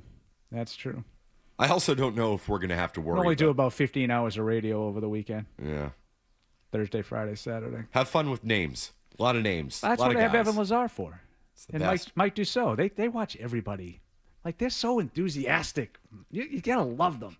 You got to love them. They're just so cute the way they get into all the draft guys. Barth. You see, Paul, you and I have been doing this long enough, and kind of as we're talking about in this segment, you learn what you have to engage with, and then you learn what you can get away with not engaging on. So how much, how many guys do you study on? You know, in all seriousness, people will try to get you, because people are, in general, jerks, right? Oh, my God. No, really? They're yes. a-holes. I exist on the internet. I know how it goes. So, like, they'll call in, so what do you think of Matt McCarthy, in the third round? Guy's a tool. And I learned a long time ago that if you're not familiar with the name, just be honest. Just say, I don't know that guy. Because 9 times out of 10, the guy's fiction.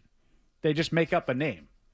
And they want to get you. They want to get you saying, they want to prove that you're a fraud. Oh, no, he's quick off the edge. And, I worry about the level that he played at, at the one, like that's some obscure guy. Mm-hmm.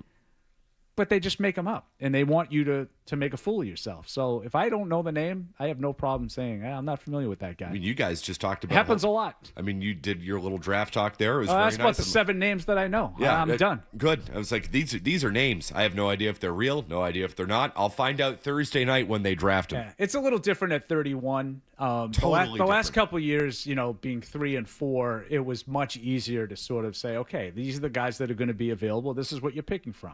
It's funny. Kendra brings up Mason Graham. Mason Graham was a thing at this time last year. Yeah, he was. Thank God Mason Graham's not a thing at this time this year. Thank God we had a real football season to talk about, we don't have to talk about at 31. First of all, you don't know of 15 guys. You don't know who's going to be available. You don't know how the board's going to unfold. Then you don't know if you had your choice of anybody, what their priority would be. We talked about the need versus best available and whatnot. So there's a lot more that goes into it at 31 than worrying about Drake May at 3. And the best part about this week is it's not just draft week. We actually have the Bruins back in the playoffs, which I really realized how much I missed it last year. By the time the playoffs rolled around last year, I was just so happy the Bruins season was over. It was a bad year. They traded everybody away. It's like, just get hockey season. I need it to be over. Now that it's back, it's like, oh man, I missed it. For 50 minutes the other night, I was having a blast, and I still don't know how the hell they blew that game and what the hell happened, because it happened in an instant, and it did change my opinion on the series, because I thought the experience factor mattered in this series. It's why I picked the Bruins in 7. Buffalo's better; they're more talented, but I thought the Bruins were going to be able to go into Buffalo, keep a 2-goal lead. When fans are restless there's an inexperienced Buffalo team. I thought the experience factor would come out, and the exact opposite happened. And now that has me worried about the series moving forward. Buffalo is, I think I'm a little surprised with how much better Buffalo is. I knew they were better, but I don't watch all the Sabres games during the course of the 82. But no, really, they're significantly better than the Bruins. What are your thoughts on Alex Tuck? What are your thoughts on Ukko-Pekka Luukkonen? Can you explain for the next 90 seconds so you prove to me you're not a fraud, Paul? It's UPL. Anyway, they're just their overall team speed. I guess I look at this a little bit differently. The game the other night, the whole for 52 minutes or whatever it was, the Bruins did exactly what they wanted. Jeremy Swayman did what he wanted. Mm-hmm. Jeremy Swayman was the singular reason that they had the 2-0 lead. They did have some opportunities. They get the two times that Pasta flies the zone, and I look at it as like, if you're not going to be in your zone playing defense and you're going to fly the zone like that, you got to score on those. So those are 2 opportunities. And I still don't understand how Morgan Geekie didn't score. Unbelievable. On that power play. I don't know what he was thinking about, predetermining he was going to pass there. Obviously, if just one of those 3 opportunities is in and it's 3-0, maybe we're looking at it in a different way. But I thought Buffalo thoroughly outplayed them for 60 minutes. And the reason why the Bruins had the lead was solely Swayman. And at some point, that dam was going to break, and it broke. If they play like that for the next 3 games, I think the Sabres will sweep. Were you surprised by anything you saw Sunday night, Kendra? I was not surprised to see them blow the lead, just because I feel like that's so classic Bruins, and that was kind of the narrative on Twitter. I watched a lot of hockey this season because hockey's my second favorite sport behind football. no question to me that the Sabres were the better team throughout the season and on paper. I expected kind of the Bruins to maybe be able to out-physical them, and the fact that they do have that postseason kind of credibility on their team, I thought might help them push a little bit harder. But they just broke down at the end. I think, one, it's going to be, can Jeremy Swayman, kind of carry the load for the entirety of this series, which for, 50 minutes, I thought that was going to be the case. Can they keep it physical? And the other thing is that can Morgan Geekie, once again, contribute in the way that we know that he could earlier in this season? Can you get something out of James Higgins? And the other thing is, I expected more of like a maybe revenge angle from Casey Middlestad, coming back to Buffalo, that whole thing. I wouldn't expect anything I know, like that. That line was invisible. Oh, well, you want to talk about invisible. Pavel Zacha in the playoffs, historically. 1 goal in 25 games. But, sometimes in sports, and especially hockey, when a guy goes back to a building where he used to play, they kind of pop off. And I get that it's probably not who I should expect it out of, but it's something that I kind of wanted to, as Paul would make fun of me for, handicap in a way. But I think that you have to go back to your bread and butter and out physical kind of these, fast skater type of teams. I want to get into Sturm's comments leading up to the series. Yeah. We are the bigger, tougher, stronger, more physical team. Because that did not appear to be the case on Monday. Buffalo was the more physical team on Monday. Sturm's caught a lot of heat for that over the last couple days. I want to get into Sturm's comments. Do I? I guess so. Yeah. We'll make that happen. It's a good idea. 617-779-0985. Like, did I say that? I did. Okay. Kendra, an update will continue.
stronger. We are more physical. Actually, what do you think of them having the last change? So he went there. That was premeditated by Marcos. He was looking for any type of opportunity to say that.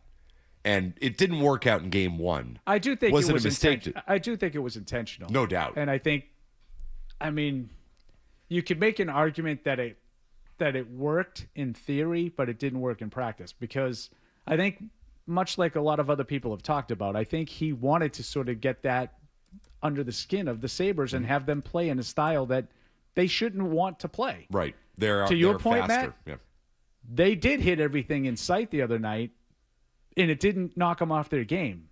You know, I think you would want them to be like, maybe they're going to run around, the energy in the building, they're going to be hitting everything in sight, taking bad penalties, you know, maybe not necessarily, you know, looking to make plays, but looking to be physical. You know, they're not going to call us not physical, but they actually were physical, and they made a ton of plays, and their speed was evident. I don't think it knocked them off their game. But I do understand what maybe if in fact that's what he was doing, I understand. You know, let's see if we can, you know, mitigate some of that skill advantage they have and try to get them to play our game, muck it up a little bit. On the scoreboard, it worked for a long time, and you could definitely feel, and Ray Ferraro talked about it early in the game, about sometimes you like to be the team that starts a playoff series on the road, because that emotion can work against you when you don't have. You could feel it. Oh my God! You could feel the building the about halfway through the second period when it's still sitting on 0. The life was out of it, you know, for a while. So I think the Bruins had them right where they wanted on the scoreboard. They just never, in my view, they never really got control of the way the game was being played. And the Sabres just had chance after chance after chance until they finally broke through. I think everything you just said there, Paul, was 100% spot on. They tried to bait them into playing a style of game that probably best suit the Bruins. They did play that style of game. The energy eventually worked against Buffalo because the Bruins were up 2-0. I love the way they closed the second period. They took control at the end of the second period, and they didn't control much of the game, but they did control about the final 4 to 5 minutes of the second. They scored right away in the third, and the tension in that building, you could cut it with a knife. And then it all went to hell. Why did it go to hell, though? I mean, I still don't really have the answers. I mean, they weren't good in their own end. I get it, but it just happened like that. Can I say something controversial? And I know I'm going to get crucified for this. Always. That's why we have you here. I hate to say this, but Buffalo was so electric for that game. Like, the way that I know that they hadn't been in the playoffs for a while, their pregame, their atmosphere, all of it was absolutely what I expected from the Buffalo crowd. And, you know, as someone who lives in Boston, pays taxes here, all of those types of things, I obviously want the Bruins to win. But it's hard not to be a little happy for them, right? Yeah. Happy? I don't know, but I agree it was electric. It was electric. It's a great sports town. Buffalo is a great sports town. That just hasn't had any success.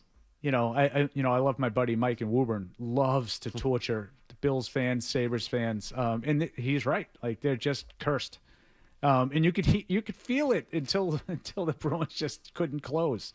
But you could feel it. It was electric. I don't know if you heard this, Matt, but they haven't had a playoff game in about 15 years. I have heard. I don't know if that was brought up at all during the telecast the other night. No, definitely not. My God. The rivalry between this is also kind of insane to say, but I feel like the rivalry of Boston and New York teams has kind of switched in a bit, where it's not so much the Jets and Giants anymore. It's obviously the Patriots and the Bills, and now like this whole kind of Sabres series, I think, has kind of added to that in a way. Well, there is a little bit of, little brother in Buffalo when it comes to Boston sports, and that obviously comes from the Patriots Bills over 25 years. So I hear what you're saying on that. I'm just more interested in the fact that Buffalo's the better team in this series, and I think the way that the Bruins lost game one now affects the rest of the series, because, to your point, Paul, I mean, Buffalo controlled play.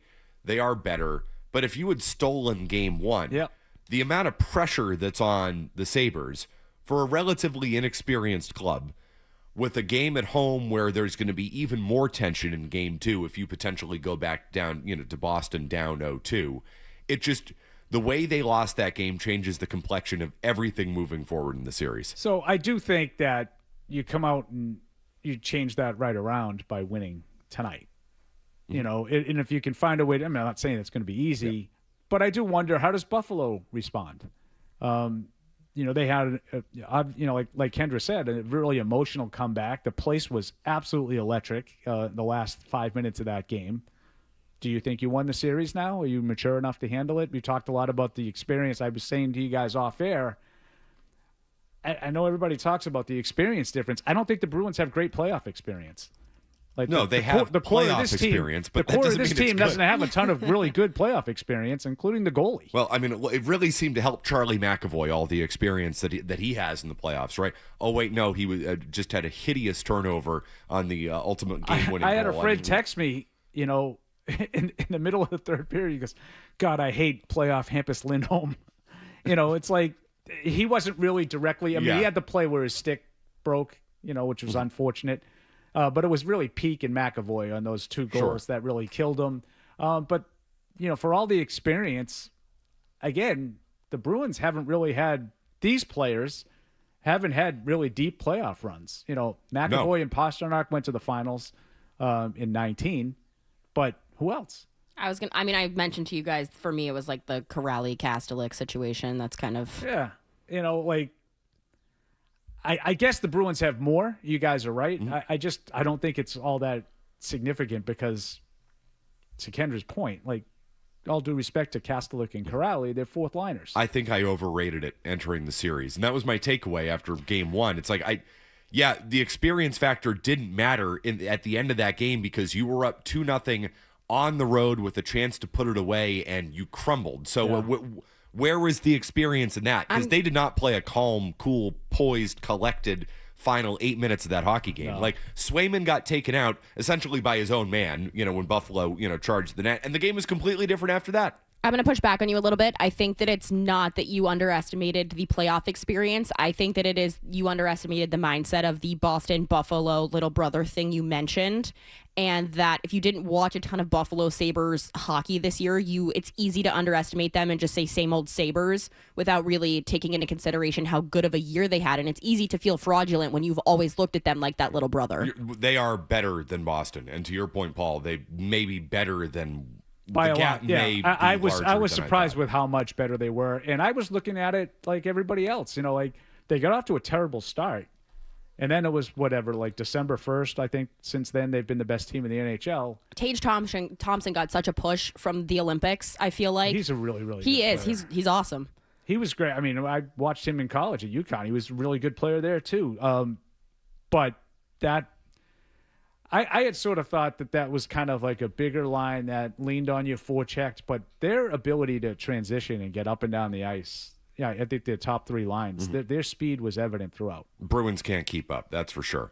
Blind Scott can always keep up. Hello, Scott, how are you? Oh, thanks, Matt, for taking my call. Of course. So I was a member at Norton Country Club. I know Mike and Dave, the guys that you talk about in the pro shop there. I actually grew up right next to that golf course. So they're the best. I got this take on chicken wings, and Kendra, please don't mind me for saying this, but it's when I was raised, chicken wings were for the boys, you know, like you hand them with your hands, they get on your hands, and they get stuck in your teeth. So like we were taught when we were younger, like women don't eat chicken wings because they get in your teeth. It's not ladylike. You were taught that, huh? Yeah. So, like, you would see, like, I grew up at Catholic school. You know, it's, hey, let me tell you something about the Bruins. Let me give you a tip. This is what the Bruins need to do. I played hockey. I got cut from Suffolk University. What Marco Stern is trying to tell his team, grab your stick and get in front of the net and put the stick down and drive it right through your player. Stay in front of the net. You're in Buffalo. You're a Bruin. This is a team you don't like. You've always been stronger than this team. Stay high above the defenseman. Push them back into the crease and the goalie. Stand in front of the net. Wait for the puck to come. Shoot it in. Don't do this David Pastrnak stuff where you're skating around up high above the hash marks. That's all the Bruins need to do, and they can beat this Buffalo team. The team needs to go back to the old bad boys Bruins days. I used to caddy for Bobby Orr. Sure. I'm a pretty big expert on hockey. You know I can tell, Scott. Thank you, as always. If we can get Marco Sturm to bring Blind Scott into the locker room and give that exact speech, I think that this Bruins team is fine. That's the kind of experience that I'm looking for. Exactly. Yep. That's the kind of motivation that will get this team playing the game that they need to be playing. He learns it in Catholic school. That's right. Like many of us, you know? Hey, you can't say you got cut at Suffolk. Can't. But Blind Scott can. He can. can say anything, actually. He can. And he does. You give him a minute, he'll say anything in a minute.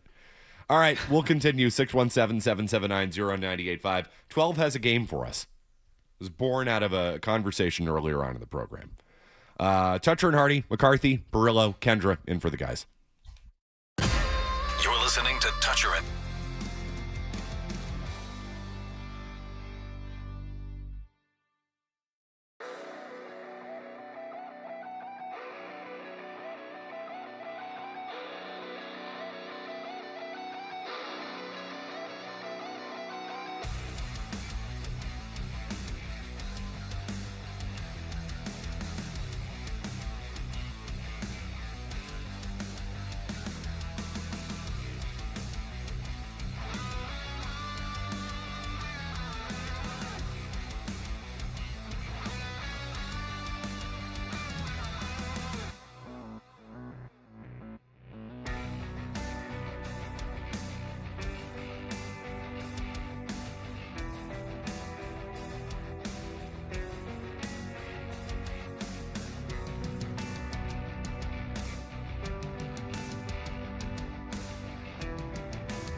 champion Boston All the way Celtics. three, and he hits it. WBZ-FM and HD Boston 98.5. The Sports Hub.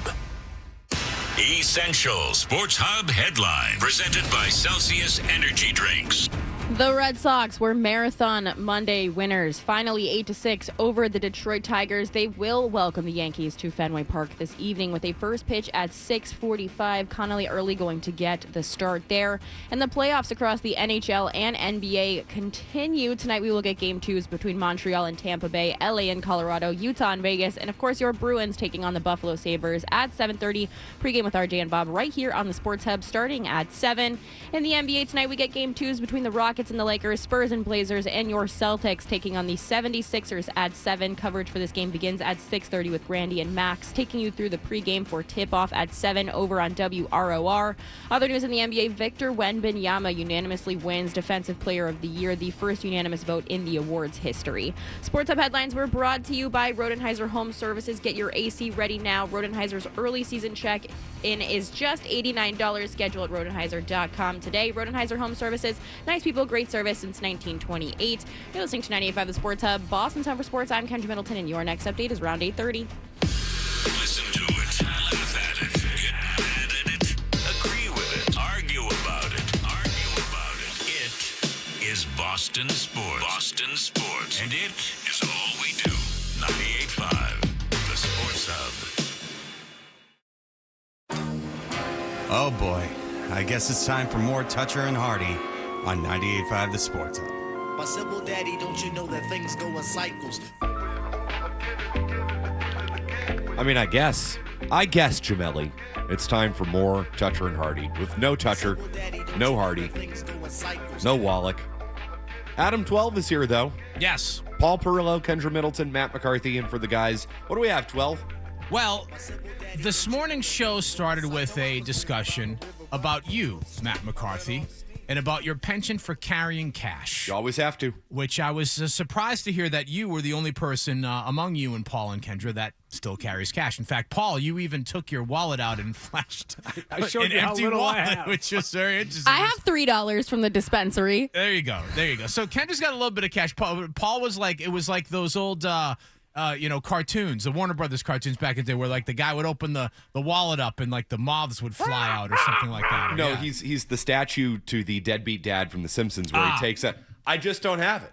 Even better. I don't have this. Even better. So that kind of got me thinking, and it got me searching, and I found a list, so I suppose I should play our list intro. We got a list. We got another list.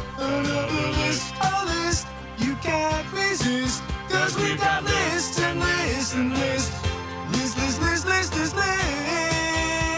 List. You know why? Because everybody loves lists. Who doesn't love a good list? Indeed. This list comes courtesy of BuzzFeed. It's more of an article, but it is a list. Elder millennials, they say, are revealing their most boomer habits that they've come to embrace. Now, Okay, this is me. I mean, I am an elder millennial. you're at an this point. elder millennial. Kendra, you are a millennial as well. No, she's not. Mm-mm. No, You're Gen she Z? Definitely. I think is I'm not the a first year of Gen Z. Okay, that's right. Yeah, because depending on We went over this. It's Yeah, the 9/11 thing. and it all depends on like where you like what source you look at too. Like they'll shift millennial by a year or two. They'll shift Gen Z by a year or two. Boomers, and Gen X are pretty much what they are. But it's less about discussing the year range of millennials, but it's more about going through this list of boomer behaviors and seeing, no matter what generation you're in, which ones you happen to indulge in. So what I'm going to ask the three of you to do is make sure that you have something to write with and something to write on. I don't have a pen. And I'm going to, let's make sure that Paul Perillo has a writing utensil. Nicholas, you might need to give him a He's good. He's got a highlighter. He's got a highlighter. Got a highlighter. That works too. So I'm going to go through and give you the list of boomer activities from this particular BuzzFeed list, and you're going to give yourselves a boomer point for each one that you indulge in, and then by the time we get to the end, we'll see in the studio who the biggest boomer of all. It's not going to be Kendra. Here's my question. I'm just going to say right now, it's not going to be Kendra. Sure. 12. Who do you think it's going to be, Perillo or me? I'm going McCarthy. I mean, it really should be me, right? It should be you. It should be Perillo, but I think it's going to be. Here's what I think. I think yes, it's going to be McCarthy, given the conversation that we've had, and of course I'm privy to what's on the list here. But I think Kendra's going to have a lot more points than we give her. I do not think so. I haven't seen the list, but I do not think so. I think you're wrong. Well, first of all, Matt McCarthy and Kendra, you can each give yourself a point because you both carry cash. Paul Perillo does not have to give himself Does a that point. count? Hold on. Kendra doesn't carry I was going to say, cash I don't think I do. I carry like $5 at a time. that she gets from the dispensary. That's fair because which- you're not mindfully carrying cash the way that me and McCarthy do. Because I'm on Team McCarthy on Are this. you I'm a looking to cash pay guy as people well. off too? Listen. He's a farmer's market guy. If you listen to the show, I'm working a cash operation here. You know, I'm scrounging up whatever I can out of my cup holders in my car and my cushions on my couch. Have you ever been to an ATM, Kendra? Oh, yeah. That would have been a good one. I'm surprised that wasn't on this list. Although I suppose that's. I know a boomer thing you do that drives me nuts. You don't use drive-thrus. Oh yeah, I hate drive-thrus. Oh, interesting. I like the human interaction. Go in. It's generally faster to go in too, because all the lazy ass people are in the drive-through. If I want to just go right in, the person working the counter is the only person in See, there. I don't want to who's turn not off the working. sports hub. I'll usually be Team McCarthy on that, where I think that you can get your service expedited if you go into the I establishment. do agree. and You're stay talking out about of the- food? Yeah. I agree. If you go in, it's faster. Way faster. You know what? Less convenient, but faster. You two each give yourselves a boomer point for Okay, that, there even we though go. that's not on the list. Oh, no, like I that don't do Kendra- it. I do the drive-through one. Oh, okay. Well, then no point for you. Okay, boomer. For me. All right. So we did the cash thing. Okay. So which of you do you use a discount card of any sort, even if it's digital? Do you use discount cards? Does my Membership card? Valvoline. Does my Valvoline, there you go. AAA card count? We'll get to that. Actually, we can jump to that. Do you have a AAA membership? Damn right I do. Give yourself That's a a boomer point. point All for right, that. there we That's go. a point for a AAA membership. All right. How Never about? know when you might need it. That's right. I was a little disappointed I wasn't able to play until the AAA got in. Well, I think there'll be more on here. Okay. In fact, this is an interesting one, and this might be something that you would do, but you can no longer do because of the way that these things have changed. Printing out tickets to sporting events or concerts. Do you print out your tickets and bring them with you? I do not. Okay. Paul Perillo. I don't. I wish I could, but I usually can't anymore. But Kendra, no, I know the answer. I to don't this own for a you. printer. Yes, and why would you? So, and I believe I don't even think you can anymore. Like just peeling the curtain back a little bit here. Like anytime we're giving, look, when I was giving tickets away on Rock 92.9 or when we give them away on the Sports Hub, like it's all digital transfer now. Like you can't even have paper tickets Right. for most parts. I did actually have an incident this weekend. It was taking my mom and my sister and my girlfriend to a show, and Okay. I got a very panicky phone call from my mom. I don't have access to the tickets. I can't print out the Mom, Yes. don't worry. I have the tickets on my Yes. phone. We're Yeah. good. Well, but I paid for the ticket. Yeah, but I did it with my account, Mom. Everything's good. Everything's fine. I've had that too. I've got a kiddo who's like, "Where are my tickets?" I'm like, "I transferred the tickets to you. You have to be a big kid now and figure out how to get them on your device." Another reason I don't print out tickets is because I can't get my effing printer to work. I mean, is that a boomer point? He still owns one. Okay, so you can give yourself a boomer point for Okay, owning a printer. Do you own a printer, Paul? Yeah, I have a printer. I do. Tried to So I print get a out my point for that, owning one? print out some taxes the other day. That didn't There go you so go. didn't go so hot. No, we don't like that. No. Okay, so this was interesting that this made it to the list. I don't know that I consider this a boomer activity, but BuzzFeed does. Do you watch The Wheel of Fortune or Jeopardy? Yes, oh my Jeopardy. God, yes. Okay, Kidding then me? Give yourselves, Religiously before give yourself Survivor. boomer points I don't know for if that. you guys are aware, but the Ding Dynasty continues on Jeopardy. The guy's won like 30 in a row. Yeah, he's insane. I'm a Jamie Ding. I've missed. I'm not in a phase right now where I'm watching Jeopardy. I normally am. I watch Jeopardy typically 3 to 4 nights a week. Oh, yeah. It's my go-to. Yeah, I watch it all the time. P1. Yeah, I absolutely. love Jeopardy. I don't like The Wheel as much, No. but I tend to watch that too. But yeah, I don't generally miss Jeopardy. I have a love it. theory that your mind is either a Jeopardy mind or a Wheel of Fortune mind. I don't know people who are good at Jeopardy and also good at Wheel of Fortune. See, I'm good at Jeopardy. Wheel of Fortune I can't do.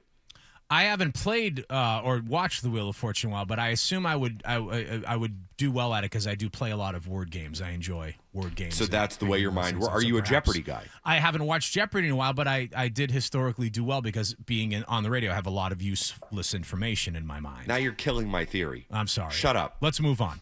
Shop at Costco or Sam's Club? Do you Yes. have a Costco card or a Sam's Club card? Give Yes. yourself a boomer Religiously. point for that. I know that one for you. Okay, boomer. I told you, Kendra's got some sneaky boomer I am behaviors. best friends with the Costco greeter. Like Of course. I hug them every week. Of course you do. See, but I'm a single guy. Like I'm not buying I'm bulk for a single. family. Yeah. You're right. I'm a okay. single woman. Yeah, when I that's say true. single guy, like I'm not. Well, no, buying I'm for just a saying I family eat type probably half as much as you, and I'm still a Costco diehard. All Paul right. Perillo, Costco? Oh, absolutely. Absolutely, Kidding member. me? Okay, give yourself I a thought boomer that point one for went that. without saying. Okay. Who still has cable? Oh, If you I still do. have cable, Oh, give God, yourself a of course boomer I- point of for course I that. I'm racking them up now. Okay, so Here we go, 12. all right. When's the last time you wrote a check? Oh, When I moved into my apartment. Okay. 2 days ago. So we're still writing checks? All right. So if you've actually written a check, does that count as opposed? I don't write checks okay. anymore.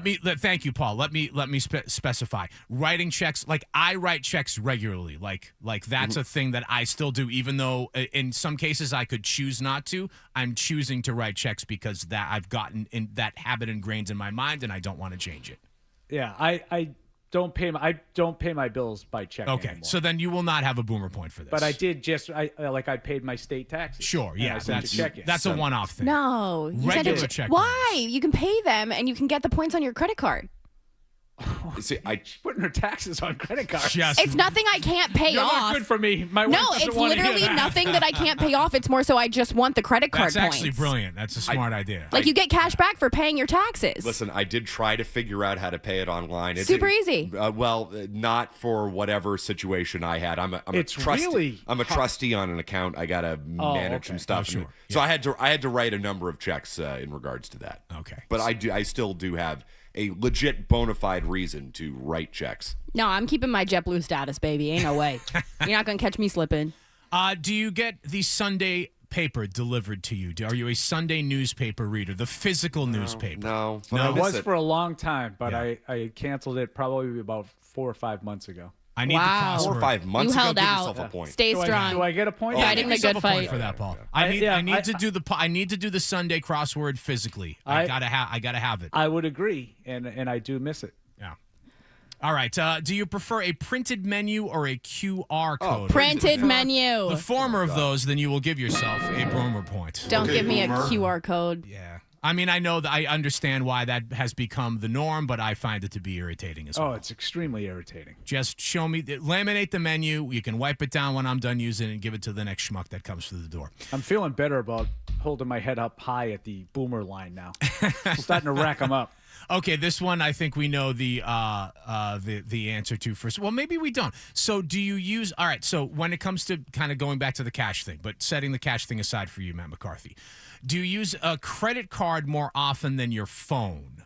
Oh, yes. Okay, so that's definitely a boomer point. If you use a credit card to pay for things more than you use your phone to pay for things, you get a boomer point. If you use your phone to pay for things, Kendra, more than you would use a credit or a debit card, no boomer point. After trying to figure out how to use Apple Pay just yesterday, again, April 20th, 2026. I'm still using that credit card, baby. Outside of a restaurant, I can't say the last time I used my credit card anywhere. Wow.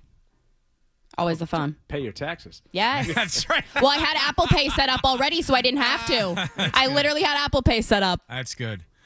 Will you or have you recently called a customer service line? Yes. Now, this is kind of a loaded question because this isn't like sometimes you have to call customer service, but this is more of a, I'll mess around and call customer service and bitch about someone if I got bad service or something along those lines. Yes, me. That's more of this question. Me. Okay, because that is absolute. That is absolute boomer behavior. That's more of a Karen behavior than No, boomer that's behavior. true. No, I've never done that actually. Okay. I will always call the person instead of doing the online form or anything. Like I want to talk to the human being, but I'm not the call to complain to you for whatever reason. I will send I'll go a strongly to worded great email lengths for. not to make a phone call.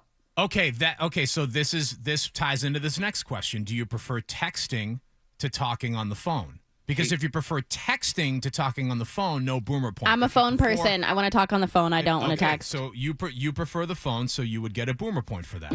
Okay, boomer. Definitely phone any day over to. I currently have 442 unread text messages. Are you kidding me, McCarthy? Yeah, I hate texting. Call me if you need me. Now, Perillo, you're the flip of this. You would prefer to get okay. Well, if I have to talk to somebody, I would rather talk to them than text them. Sure. If there's something that I need to go over, but I'm talking about like calling for a pizza. I'll jump through 7 hoops to not have to call in like a takeout order or something. I hate calling in places. No, really? I'm not giving. Let me Hate talk to the person. Hate it. I want the person to say, yes, large cheese, large pepperoni, you're good, 20 minutes. I don't need the automated system for I'll that. take 20 Somebody's minutes going to screw trying something to up. figure out how to order it online before I'll call. So on the speaking to a person subject, here's a question that ties into that. What's your preference? Self-checkout or a live person? Live person. Live person? Live person. That's a boomer point. I'm a self-checkout girl. Self-checkout, no boomer point. You know, they're going to bag it better for me. So- They know what they're doing. They're professionals. We might have a nice conversation. Can I just give myself a boomer point now for saying I need to bag my own groceries? Okay, boomer. You got it. I would say I prefer to do the self-checkout when I can. But if I go food shopping and I get like a regular order for the week, I'll do the regular checkout. Like with the fruit, I'm not going through and, putting in the code, for my oranges None of that and stuff. whatnot. Yeah. But if I have like just a handful of items, I'll do the self-checkout every time. Okay. It's easy. All right, I've got two more. It has to be easy if I do it. I've got to ask, do you still have a landline? If you still have a Oh landline. my goodness, you still have a landline? Paul Perillo I do. still has a landline. Wow. Boomer point, Paul Perillo. Okay, boomer. Not because of any particular, but just, it's been in the house since I've got the house. I miss it. Yeah. No landline for you, McCarthy. No. Okay. And you know what? I miss the sound of the phone ringing in the house. And not knowing who it is. Yeah. The excitement of, hello? Yeah. Is it somebody I really want to talk to? Is it tell you somebody who- I don't want to I'll talk tell you to? who it is. You know who it is? It's National Grid. Telemarketers, yeah. Or it's- Wait, McCarthy, you probably went through the same thing I did. Do you remember being in like middle school and having like late night phone conversations and having to like argue who was going to call each other's like landline late night and you had to answer it on like the first ring so Yes, it didn't so you wake didn't up your wake anybody house? else up. I mean, This was a obviously, thing? Yes. Get off the phone. Somebody's using the internet. Get off the internet. Mom Oh, needs to yeah. make a phone call, Yep. kind of thing. Dad needs to make a phone call. Yep. Yeah. I didn't have that, but like when you would call to talk to someone like late night and you would have to like instantly so it didn't wake up the house. Well, the whole don't call anybody after 9 kind of Yeah. thing. Remember Yes, that was a world? house rule at my house growing up. Absolutely. Which is why back in the day, calls after 9 were free. There you go. So you'd wait until 9 o'clock. If you really want to call somebody, you call them right at 9 o'clock. So you're not. They used to have different rates for long distance Free calls. nights and weekends when cell phones first came out. Oh, you would it was like $1 per text best. back in the Yeah, day. But then if you waited till after 9, you could text your little thumbs off. All right, last question. Last one. Go for it. Can you write in cursive? I only write in cursive. You get a boomer point. If I write in print, it has to be all capital letters. You can literally look at my notes from this morning. Everything in capital letters or cursive. No, that's kind of where I'm at. I can only write my name in cursive. At this I point. cannot can't write in remember print. that. And I can barely write my name, to be totally honest. Yeah, I can write in cursive. All right. Then you each get a point for that. So now I would like you to tally up your boomer points. We'll start with Paul. Actually, Kendra, how many boomer points do you have? 6. 6. Paul Perillo, how many boomer points do you have? 11. And Matt McCarthy, how many boomer points do you have? 12. 12. Wow! Okay, Suck all right. on that. There The we go. old man beat me. There we go. Take that, Perillo. The old man Excellent. who's 20 plus years younger than me beat me. Oh, you know what? You should have put that $50 you have in your wallet on the line for this one. That's right. There you go. And nobody could have matched me. I'd be walking away with just $50. I did Hey, better than I McCarthy, thought. What's your Venmo? Well, And I wouldn't be able to do that. there you go. Exactly. Well done, all of you. Well done. All right, we will continue. Brian Robb's going to join the program next. Stay tuned.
It's never changed. It's the same thing over and over and over and over. It's just never good. It wasn't funny the first time. Toucher and Hardy, mornings on the Sports Hub. I'm proud of, what I've been able to accomplish and, return to playing all those things. There was many of days where I wasn't even sure I was going to play this season, let alone get a chance to play today. So I'm overly, just kind of grateful that I'm in this position right now.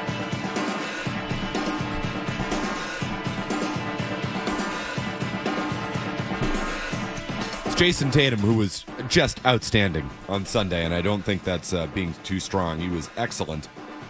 And the Celtics and Sixers will play again tonight. How exciting. It's Toucher and Hardy, Matt McCarthy, Paul Perillo, Kendra Middleton in for the guys.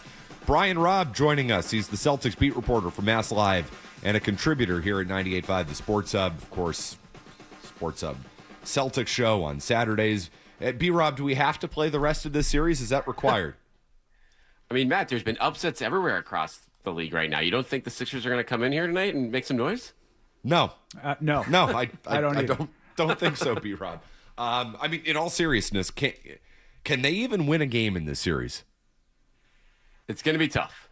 Because we heard from Jason Tatum there, when Jason Tatum is back to this level, the way he came out in the first half of game one, there's just, the Sixers, they have nothing they can do because they have no one to guard him. They have no one to guard Jaylen Brown. The Celtics supporting cast across the board is better. And you take Embiid out of the equation, that means the Celtics have the better front court too. So throw all that together with a team that's super focused that Joe Mazzulla has locked in right now. And yeah, we could be looking at several more blowouts, I think. And yeah, could Maxey go for 50 points and steal a game at some point? Yes. But barring that, it's hard to see the path for Philly to make this a competitive series. B-Rob, when you were watching the game one, did you sense that Philadelphia maybe came to that same conclusion that you just did? Because I didn't see a whole lot of intensity really from the jump from the team. I wonder if maybe they kind of see that writing on the wall as well. Yeah, I think it's fair, Paul. Like the intensity was not there, and their coach Nick Nurse called it unacceptable after the game. But they also, outside of Maxey, they don't have the advantage anywhere. And so they got gun shy taking threes. They only took 23 threes in that game. And that's really, I feel like, the only path for them to keep pace with the Celtics offense. And so when you aren't confident shooting the ball, you're going against a pretty versatile defensive group that was top 5 in the league this year, then yeah, like Philly can understand that, okay, Embiid is either not coming back or is not going to be himself. We've been a mediocre team all year, and we're going up against a team that looks every bit as much of a contender as, the Thunder or the Spurs right now. Good morning, sweet friend. Since we're all jumping ahead, I'm going to talk about this Knicks-Hawks series. Obviously, everybody expects it to be the Knicks, but the Hawks did upset them last night. Where do you think that this series kind of ends? Do you think it's a 5-game, 6-game? Do you think it goes to 7? I think it's probably a 6-game series. I think that the Knicks probably got, a little smacked in the mouth last night. They weren't expecting it. I say the Hawks win one more. What are your thoughts? I'm with you, Kendra. I think this is going to go at least 6. And the Hawks were kind of a mess for a little bit after the trade deadline, and then they just kind of locked in for the last 6-7 weeks of the season. We're one of the better teams in the NBA during that stretch. And so that it's not a huge surprise for them to be competitive there. They have a pretty dynamic offensive starting 5, and the Knicks defense has kind of been up and down all season. And we saw McCollum just get whatever he wanted against Jalen Brunson in crunch time last night. So I don't like that.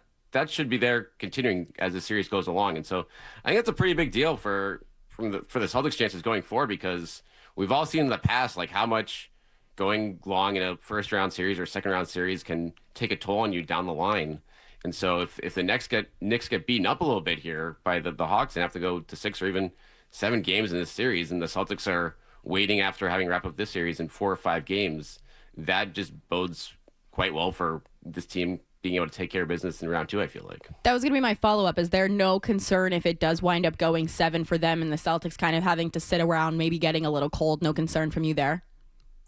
I don't think so. Just the way they came out and came on, in past years, yes, given what this team's track record has been, they routinely dropped game 1 of series or home games in series with this core of Tatum and Brown early on, but they came in locked in game one and on both ends of the floor. Jaylen Brown, I feel like was forcing things a little bit too much early, but he snapped out of that in the third quarter, went for 17, 18 points there. So it feels like this season, Kendra, I feel like they've been locked in all year long. They really haven't taken nights off.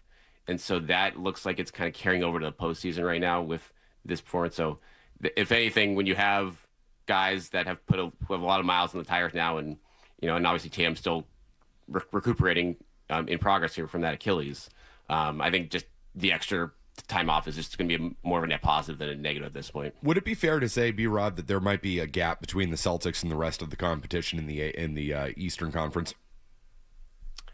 I think it's fair to say, based on certainly the Pistons losing to the Magic. Yeah.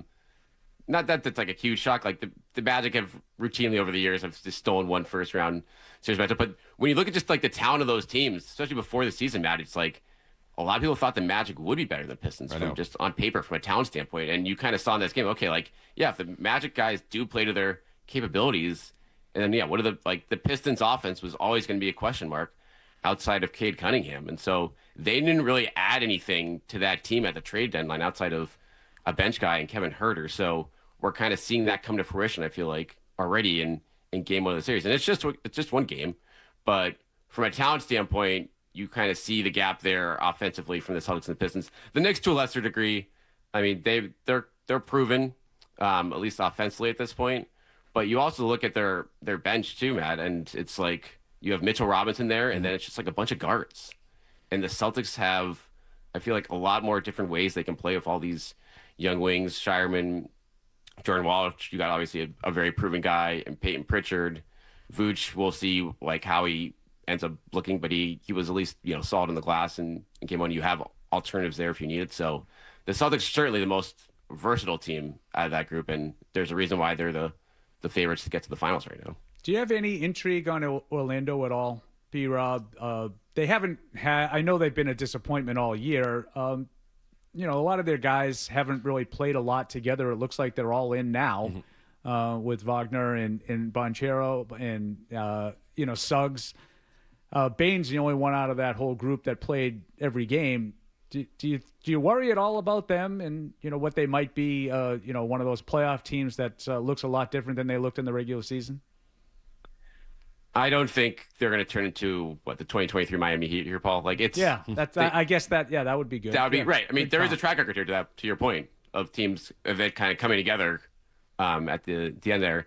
Talent wise, they do have. I think that like you said, across the board, 5 guys that are legit starters in this league, and obviously a couple star level talents and Bain and potentially Wagner and Makara when he's right. But I don't they just don't have the track record yet in my mind to be worried about that. Like could they pull an upset here over the Pistons? That wouldn't be the craziest thing ever. But I don't expect them. I would expect the Cavs to still be able to dispatch them in round 2, I should say. But it is fascinating to see how the Eastern Conference as a whole is maybe a little bit more even than everyone thought. When you look at, obviously, it looked like there was the have and the have-nots with the Pistons, the Celtics, the Cavs, and the Knicks. But clearly, the Hawks kind of figured things out. The Magic, I mean, they look like a disaster that game 82 here. But if they kind of figure things out, come together here in the last week, they obviously could at least make things tough for the Pistons in round 1. And I think that's why it's kind of a break the Celtics got the Sixers here. And put them out because it's the Magic gave them a series last year from a standpoint of, even though it was only 5 games, Paul, I feel like they beat them up. Defensively, they can play, I think, as good as anyone in the Eastern Conference right now outside of the Celtics there. So that from that standpoint, I think you're right. The Celtics, I think, dodge a little bit of bullet for not getting the Magic, and the Magic can make life difficult for some of these other East contenders. I know because of recency bias, the Knicks obviously seem like the more difficult opponent for the Celtics, but if they can get past them, is there any I know also that the Pistons are down 1-0 to the Orlando Magic in the series right now, but do the Pistons give you any kind of anything if the Celtics were to have to take them on as far as maybe a series going 7, or is it just all Celtics all the way for you? Is there nobody you think that can beat them in the East? I would honestly be a little bit more. I think the Cavs would give the Celtics a tougher series than the Pistons. The Pistons are certainly gonna beat you up with size. They have Duran, they have Isaiah Stewart, they have guys in the glass and guys who can defend with Asar Thompson. But it's a lot of, again, unproven talent for the playoffs. They gave the Knicks a good series in the first round last year, but that's pretty much been it.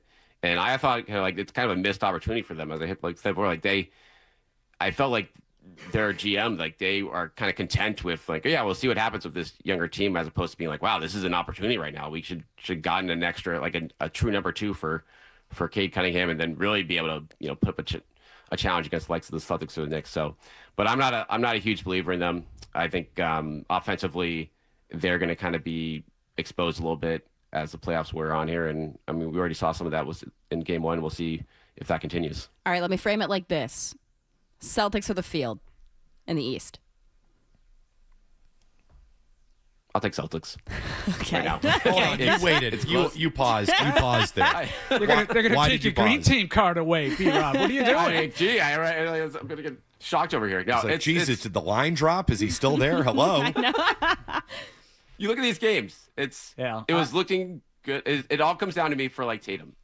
If Tatum is at this level, I was wondering at the start of the playoffs, okay, can he get to this level that we saw in Game 1 at some point in the playoffs? If he's already there, then the Celtics pretty much have the 2 best players in any series here. You can make a case, like Donovan Mitchell, potentially Jalen Brunson. Obviously, in crunch time, we know what he can do. But when those guys are locked in and playing the way they are, where they're playing unselfishly, they're getting after it defensively, they're getting after it in the glass. It's they didn't even play. I feel like as a team, they didn't play super well in Game 1, and they still had their biggest Game 1 win in playoff history. So again, it's just one game. I don't expect them to sweep. We're not going to go back to 2024 finals run here where they're going to lose 2 games on the way to the finals. But I just if they stay healthy, if they keep looking like this, it's looking like a pretty intriguing run that they can go on here. B-Rob, I think we asked you 1 to maybe 1.5 questions on the Sixers. Is there anything else you would care that was to too add? many, Matt. Come on. Really, you let me know. Is there anything else that you would care to add? Should we say anything more about the Sixers, or should we not waste our time? I'm intrigued. Is Embiid going to show up at some point? And what will he look like? I guess that's the one subplot there. But if you just go read the Philadelphia coverage of this team. They're waving the white flag, it's fair. They've been a mediocre team all year. Mm-hmm. They've been guys been on and off the floor. Maxi's a fun player, but Paul George is 35 years old, and Andre Drummond I don't think is going to get the job done for this team in place of Embiid. So does Embiid come back and give them a spark in a Game 3 or Game 4?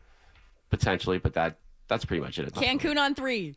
Right? I am still stunned in learning the other night, and B-Rob, you were on with us, when I learned that Andre Drummond is 3 years younger than Paul George, and Andre Drummond is only 32 years old.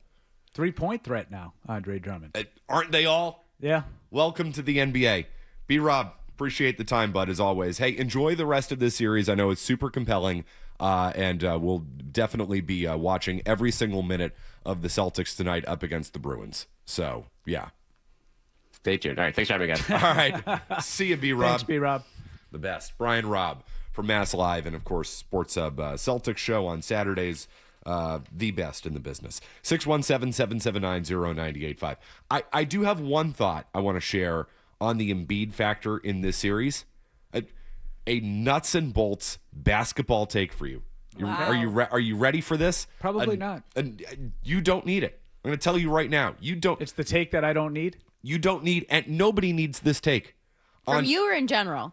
Just from me always, but in general, on the Philadelphia 76ers and a basketball take on this year, you don't need this because it's worthless.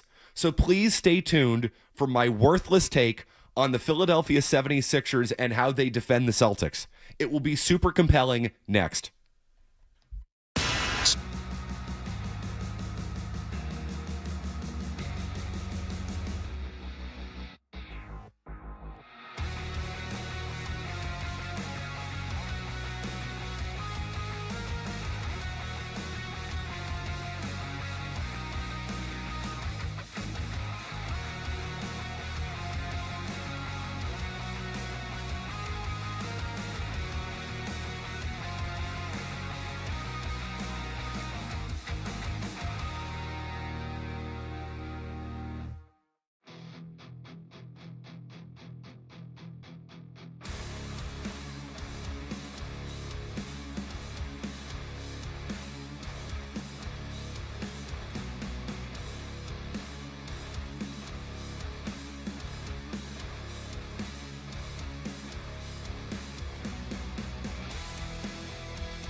Sports Hub. Tatum and on the biggest stage, national TV, and here we go.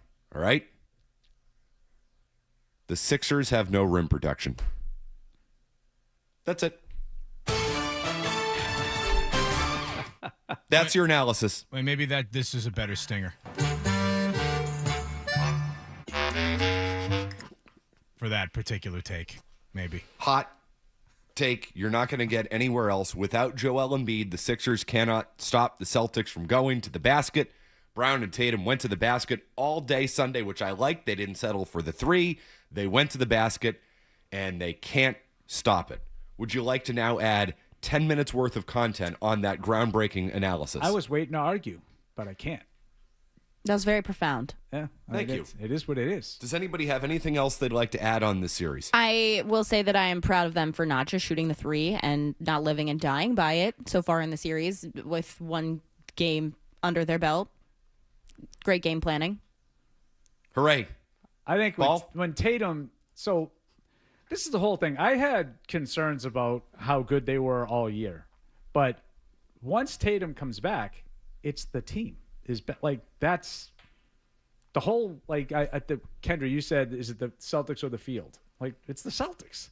That's why. No one has that ability to match up with those two. The only team, and I know, B-Rob threw the Cavs in there.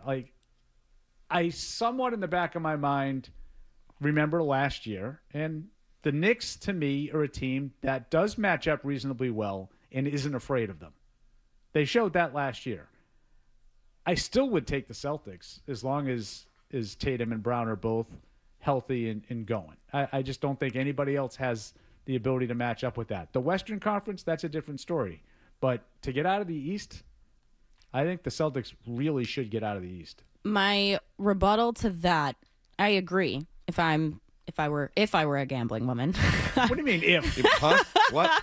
If. I agree that it's the Celtics, but how much do you factor in the kind of mental aspect of it all with Jason Tatum having to go back and play continuous games in the postseason at Madison Square Garden, considering what happened there last year? And he's been kind of open about the fact that he still has the heebie-jeebies about the building.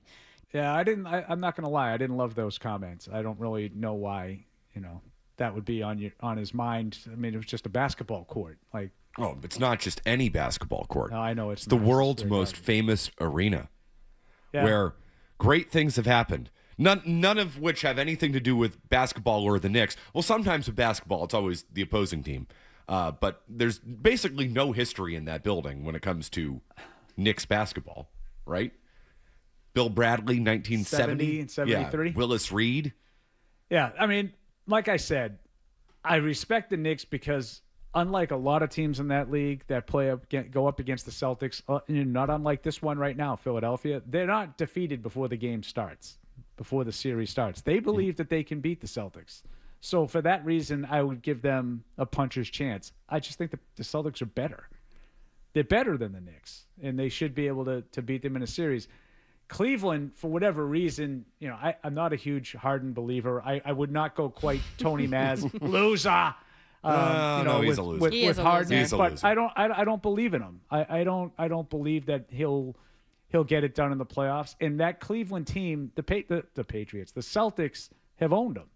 It's the one team that the Celtics, even before Tatum got back, they dominated them. So I don't worry about Cleveland. Well, 12. I think we've made an honest effort at talking about the Celtics team. I think you have as well. I think that's it. I'm impressed. I think no more.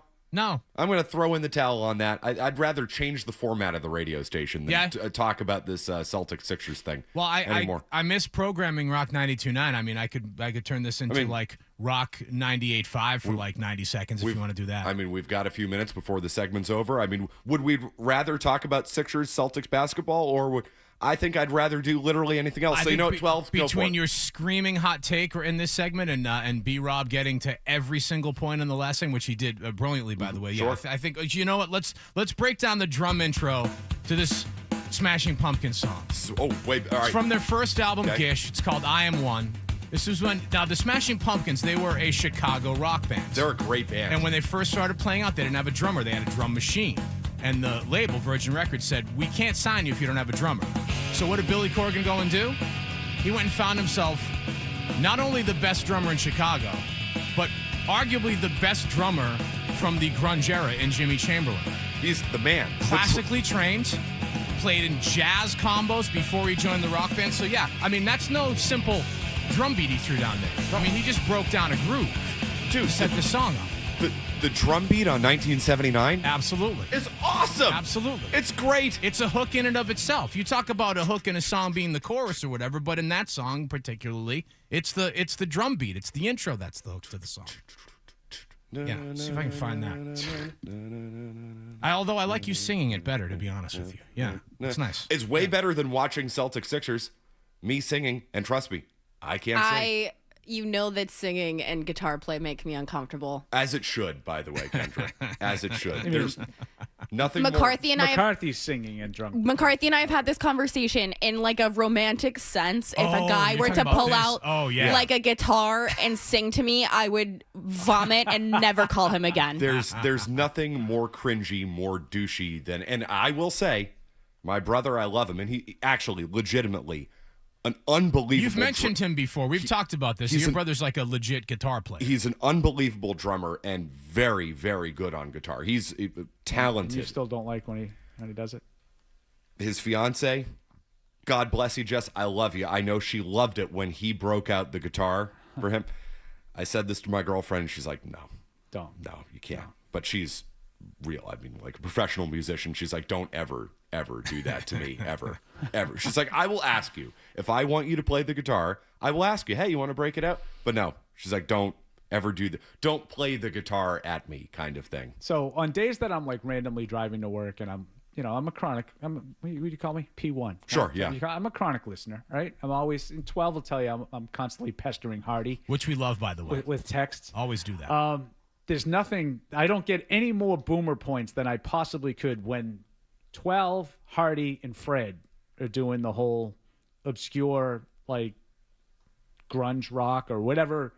Like, one after another. I mean, I've heard of the Smashing Pumpkins, obviously, but one after another group that I've never heard of. Don't we get even a little have granular a sometimes, hint. yeah. Don't even have a hint of recognition of what they're talking about. You can give me like a dozen boomer points just for that alone. Like, I have no idea. And I will still say that is way more compelling than breaking down Celtics Sixers. I would rather hear you and Fred and Hardy pleasure yourselves to some absolutely obscure, probably really crappy band. I mean, let's really call it for what it is, but it's because you guys are so into that world. I admire your passion for it, and that is still way better than talking about Celtics Sixers. Well, you better hope, never mind the Celtics, you better hope these Bruins get out of a round of playoffs, because if you don't, you're going to be hearing a lot of, hey, guys, remember when we used to play this on rock radio 25 years ago, 30 years ago? Yeah, there's going to be a lot of that this spring if these Bruins don't. Smashing Pumpkins, I can dig it. I can get into that. It's when you go a little bit beyond that, I say, who the hell are these guys? But Smashing, you can break this one down for me. You can do 30 minutes on why this is a great song. They could have because a game. it is. Like, is this a rock band or just something I just made up? Yes. Okay, I'm going to take note of that, because you'll be filling in with us at some point. Yeah, because Wallach would have would play my role. He'd have a hard time with some of those. Although he's sneaky, he's got some sneaky musical knowledge, which I like, because it comes out in spots you wouldn't expect. But this is obscure very specific. 80s music. Yes. The new for the new Jack Jack Swing, exactly. Yeah. We'll continue. Matt McCarthy, Paul Perillo, Kendra Middleton talking literally anything else but Celtics Sixers, I promise, for the next hour.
A winners 8-6 over the Detroit Tigers. They will welcome the Yankees to Fenway this evening with a first pitch at 6:45. Connolly early getting the start for the Red Sox.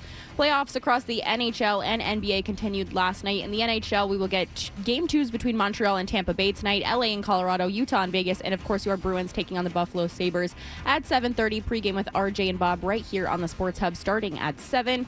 In the NBA tonight, we get game 2s between the Rockets and Lakers, Spurs and Blazers, and your Celtics taking on the 76ers at 7. Coverage for this game begins at 6:30 with Grandy and Max taking you through the pregame for tip-off at 7 over on WROR. Other news in the NBA, Victor Wembanyama unanimously wins Defensive Player of the Year, the first unanimous vote in the awards history. Sports Hub headlines were brought to you by the 99 Restaurants. Kids eat free the day after the Red Sox win. Get a free kids meal with every adult entree purchased. You gotta love the Nines. You're listening to 98.5 The Sports Hub, Boston's home for sports. I'm Kendra Middleton, and your next update is around 9:30. Deep three, violent two-hand slam. Wow. 98.5 The Sports Hub. My buddy and me. With friends like these, Climb up a tree. you know. We're the best friends you can be. My buddy and me. Now, more of your best morning buddies, Toucher and Hardy, on the Sports Hub. Yo, Dev, man, it's that time again. What time is it, Cool G? To get the party gushing with beats bum rushing. I posse MC with rhymes that's crushing. I stage at a mic and my 2 DJs, devastating Devastator and DJ Michael K. All right, Toucher and Hardy. 3 hours down, 1 to go. Paul Perillo's here. Kendra's here. McCarthy, 12, Beaton, Gemelli. Guys are out all week, is that right? That's correct. We have the rare instance of all three hosts being out for the entire week at the same time. John Wallach is predictably bumming around the Pennsylvania or Pittsburgh or Philadelphia suburbs, yep. and then the other two hosts are in warmer climes. So good for them. Hardy's in Florida, and then Fred is someplace tropical. I'm forgetting where, Bahamas perhaps. Enjoy. Yes. Well, good luck for the rest of the week because I'm out. Yeah, See you so later. you've put your time in. You were out yesterday with Dan Roach at the Boston Marathon. A great broadcast yesterday. Thank you. A cavalcade of guests and wonderful stories. That's in podcast form if you missed it over on the Toucher and Hardy page at 98.5 The Sports Hub and the Sports Hub app. And yes, I believe we have a whole lot of Joe Murray for the rest of the week, which I'm a big fan of because as a producer, I can plug in or out tomorrow. Next day, Friday. I am in on using in or out as a segment every time Joe Murray is hosting. We did talk to Joe yesterday on Nesson as he was coming back from. Very good. No, he was struggling coming back from WrestleMania. Oh, right. I have. I've known Joe for many years, many years, and I took one look at Joe and I said, "Buddy, that's how you feeling?" And he said, "Not good." Anything over 3 days in Vegas, too much. Anything over 3 hours in Vegas, too much at this point for yours truly. But that's just me. No, poor Joe. Hopefully he will have been recovered by that point. We talked to him live from McCarran. Had a live hit from Joe Murray coming back from Vegas yesterday on Nesson, and he looked every bit the guy coming back from Vegas. You could hear it in his voice. Similar to my voice today after being 4 hours out in the cold at the marathon yesterday. Not Joe's voice just ended up in a bit of a different cause for the hurt and the pain that you got going on. So we welcome Joe back to the airwaves. I think he's back on maybe tonight. I don't know. He's back here, back on the station somewhere today. Might be. I know he's on tomorrow morning here, but he might be on middays today. Ooh, little Joe Murray. Is he? Ryan's like that's what the schedule says. But God bless Jim Louth. Who knows? I mean, I don't know how. I told him I was like, dude, I don't know how you were able to juggle all this, having like all these hosts out for the week. It's crazy. No, I felt badly for him.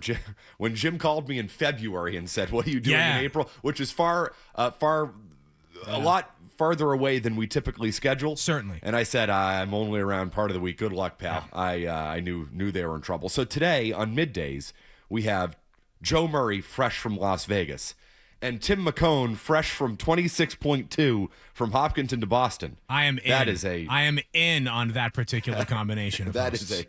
is a struggle bus if I've ever seen one. So Listen Lord knows for the wheels to fly off. That will be happening very soon. How do you think McCone's nipples are today? Not doing well. Not doing well. You got to Vaseline those babies up. You a runner, Paul? What do you think?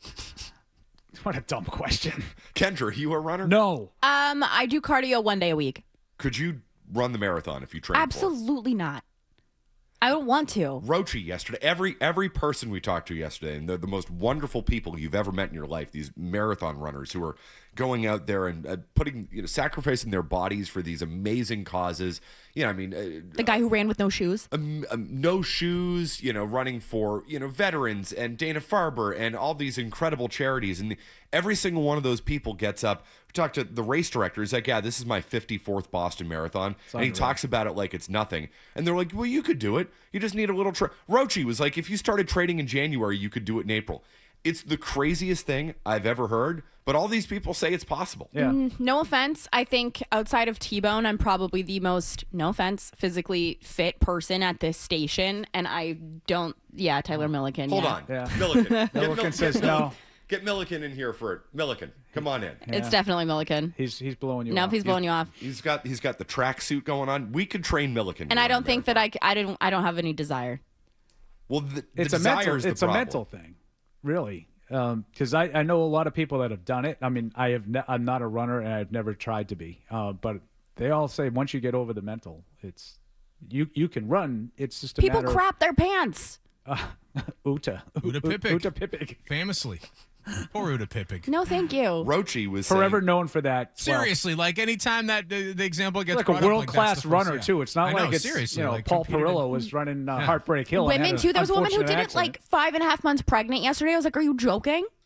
It's remarkable. But Rochi did say, so he's done it before, and he says, one of the things is you get on the bus, you're hydrating, and it's like you got that build up to the marathon, and apparently, once you go kind of around the corner in Hopkinton after. The starting line, there's a wooded area, and he says you just see people going into the woods pretty much immediately after the race starts because they're having some kind of issues with either their hydration, they're a little overhydrated, or they've had a little bit too much coffee to give them a little bit of energy. And he says you see all kinds of things in those woods, men, women, it does not matter. Woods this morning must look like the parking lot down at the Great Woods after a Jimmy Buffett concert. All those gross outs leaving their 5-gallon pails of waste behind when they tailgated for a day and a half. As the kids would say, that the thought of that gives me the ick.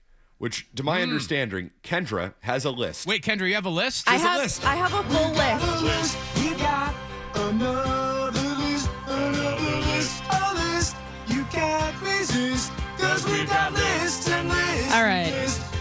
So McCarthy asked me if I had a list, like any icks about men other than them singing and playing the guitar. Which is one of your primary icks. Yes, it's number 2 on the list. It's lengthy. The list I is have lengthy. about 20 things on here, and anytime I think of something new, I add it to the list. Jesus. Wait, you have a 20 things. running ick list? Yes. I like that. That's good. Yeah, these are my non-negotiables. So I'll just go through them, and if you have a comment, you can just stop me. Are Okay? these ranked in like priority order here? What's the deal? Because you said guys I'm who gonna play guitar say- at you was number 2. I'm gonna say, kind of. Yeah. Right. Okay.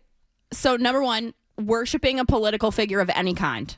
That's an ick for anybody in any scenario. That's same. Yes. Yeah, that one I think we can all get on board with. Men who sing and play the guitar at me. What about Don't at singing me. and playing a guitar or playing music in general? That's fine. That's okay. Yeah, as long as it's not like at me in But yeah, particular. Like you don't want to be serenaded. Correct. I get that. It's uncomfortable. Men who wear tank tops, not at the gym. Men who wear pit vipers. If you own I'm two, sorry, the what? like the sunglasses. Sunglasses. Pit vipers? Yeah, and not in like an I party way, and like a I wear them seriously type of way. What is? I don't know those either. Paul, you know of pit vipers? Oh, yeah, Is it yeah. like You got Oakley kids. blades? Yeah, or? like, similar. Okay. Just Yeah. you'll recognize them when you Google image it, the pit vipers. I agree. This is for 8-year-olds. Yes. Yes, Okay. kids wear them. If Yeah. you exclusively wear flat brim hats. Oh, actually, I got a little curve on my brim. Well, today. you got to break it in, right? Yeah. McCarthy, you have a lot of flat brims. I You do. But it's You have a lot exclusive. of nice hats, too. You Thank have an impressive hat collection. Thank you. Well, Paul, I need to call Dr. Leonard. There's a reason why I have this hat collection. It's rapidly growing. Next, Lil unlike Uzi my hair. fans. Oh. That's a Why- rapper. why Lil Uzi. Lil Uzi specifically? Lil Uzi? Lil Uzi? Yeah, his Okay. fans are. Little- What about Vert? Uzi Vert?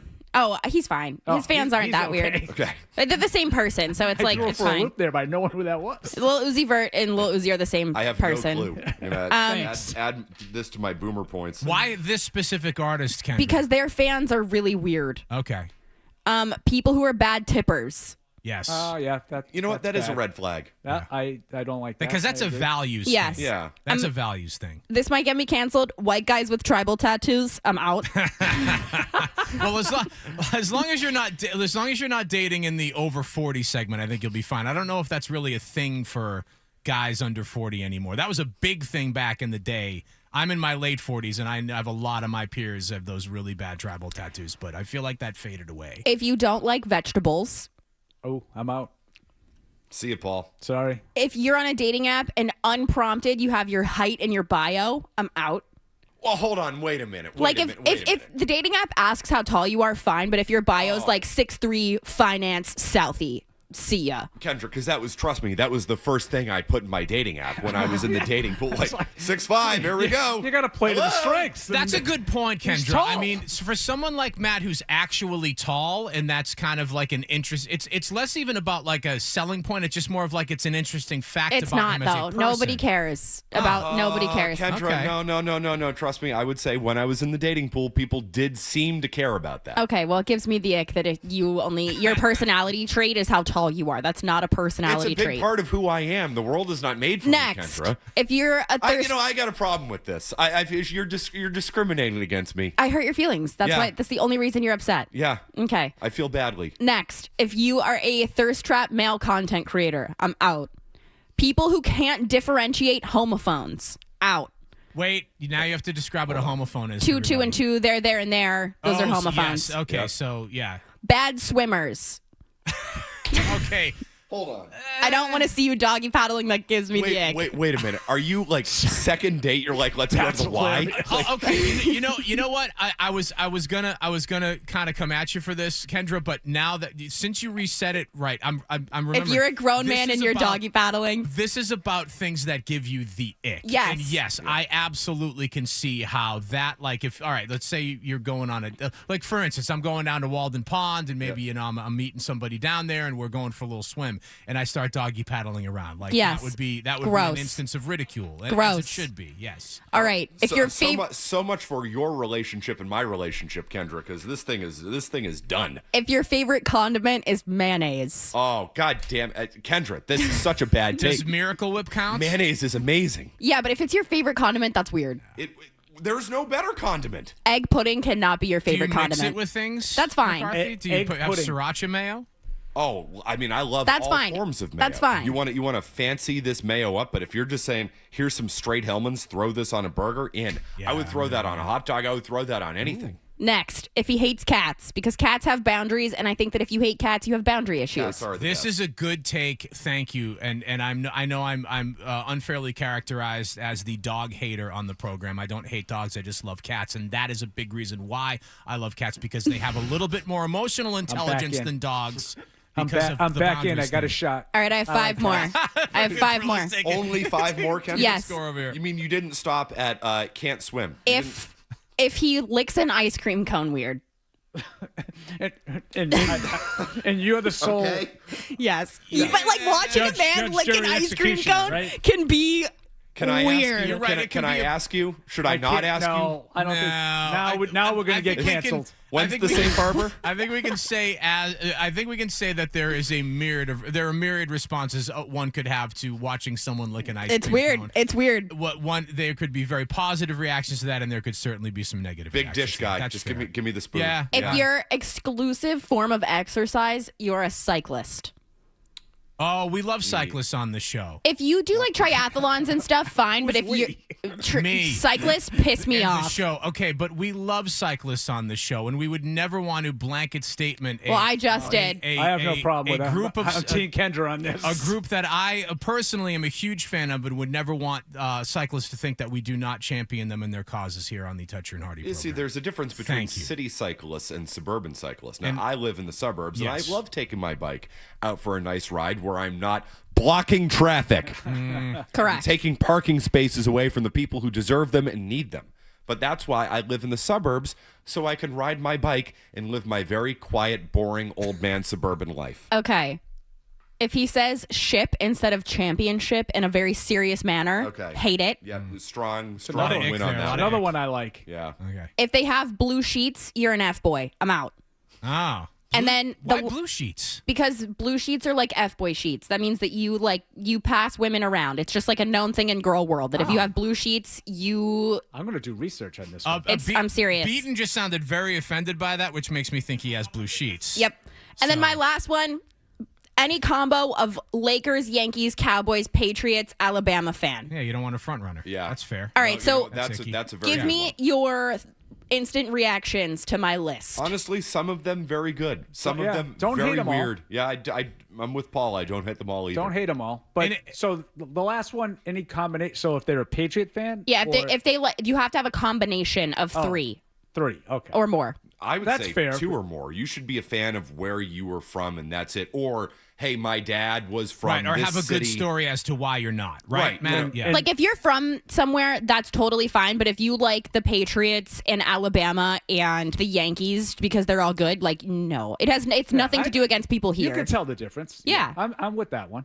Couldn't, you know what? That's one of the great sports world takes of all time. You can't be well, I'm a Notre Dame fan and a Dallas Cowboys fan. No, you're just the worst person alive. That's who you are. Kendra, thank you for sharing your list. Are any of them too out of bounds? I feel like they're pretty normal. People are very upset in the chat about the blue sheets, but just know I that gotta if you do have more research if on you the blue have blue sheets, girl world talks about you like you get passed around. Gray sheets? Fine. Gray sheets, okay. Fine. Okay. But there's like a very specific shade of blue sheet that girls like are like, I think whoa. I know what you're talking what's about. going on Yes, here? you do. Yeah, I think I know what you're talking about. Now, the swimming one, I took some offense. And the height one, that is just... The It's height- only unprompted. The height one I think is odd. The swimming one I get. Like, you Yeah. don't want to see A grown like, man doggy paddling on vacation, gross. Hold on. But that means he could potentially swim and save himself and others. Or, it means he can. Or the at least alternative tread would water. be, you can't swim normal, so die.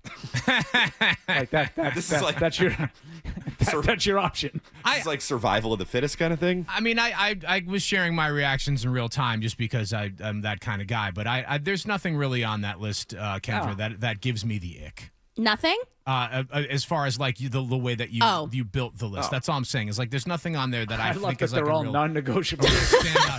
Hey, listen, a person's got to know what their limits are and why waste time getting into or exploring a relationship with somebody if they've got a habit or something that, is going to be an instant turnoff for you. Not high maintenance at all. No. Play it for your girl and see if she disagrees with them. I've found my man, but he likes mayonnaise. It's out. No, it's Thing's only over. if mayonnaise is exclusively his favorite condiment. What's wrong with mayonnaise being your favorite condiment? Mayonnaise It's is egg the pudding, best. and you really like some weird gloop in your mouth. Here's like, what I'd be bleh. worried about, Kendra. Less mayo and more ranch. I love ranch. The person who puts ranch on everything, that's a red flag. Thought I had Maybe the not other, ick, but a red flag. the other day in the mayonnaise family. Tartar sauce, completely underused condiment. That's a good point. I'd throw tartar sauce on a burger. I bet it's excellent. I don't know if I'd go that far, but I do A lot of agree people dump them in fries too. Dump Tartar fries sauce in and them. fries, Yeah. outstanding, out of Or this onion world. rings. Yes. More tartar sauce.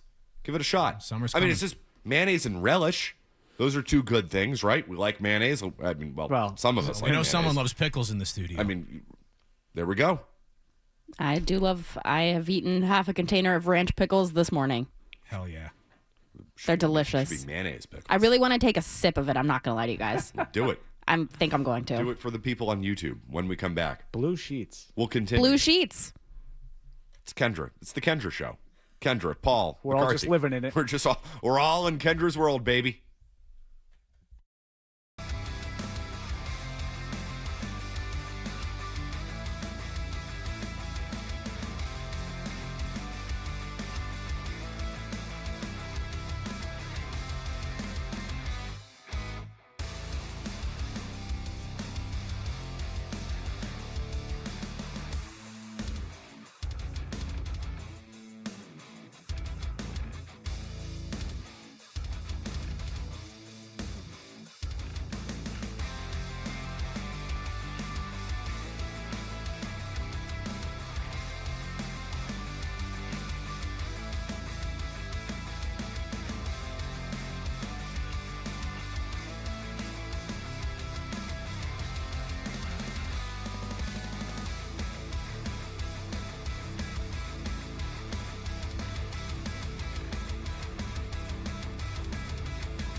Sports Hub app with you so you can hear more of Toucher and Hardy That's what I want on my tombstone. on the Sports Hub.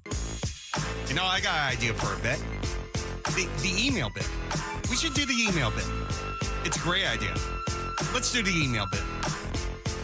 Yes, the email bit, the world famous email bit, powered by Jeffrey Glassman, injury lawyers. If you've been hurt in a car or work accident, you got to get Glassman. Don't just send an email. Call all sevens at 617-777-7777 or visit gottagetglassman.com. You see, as we talked about earlier, it's always better to make the phone call.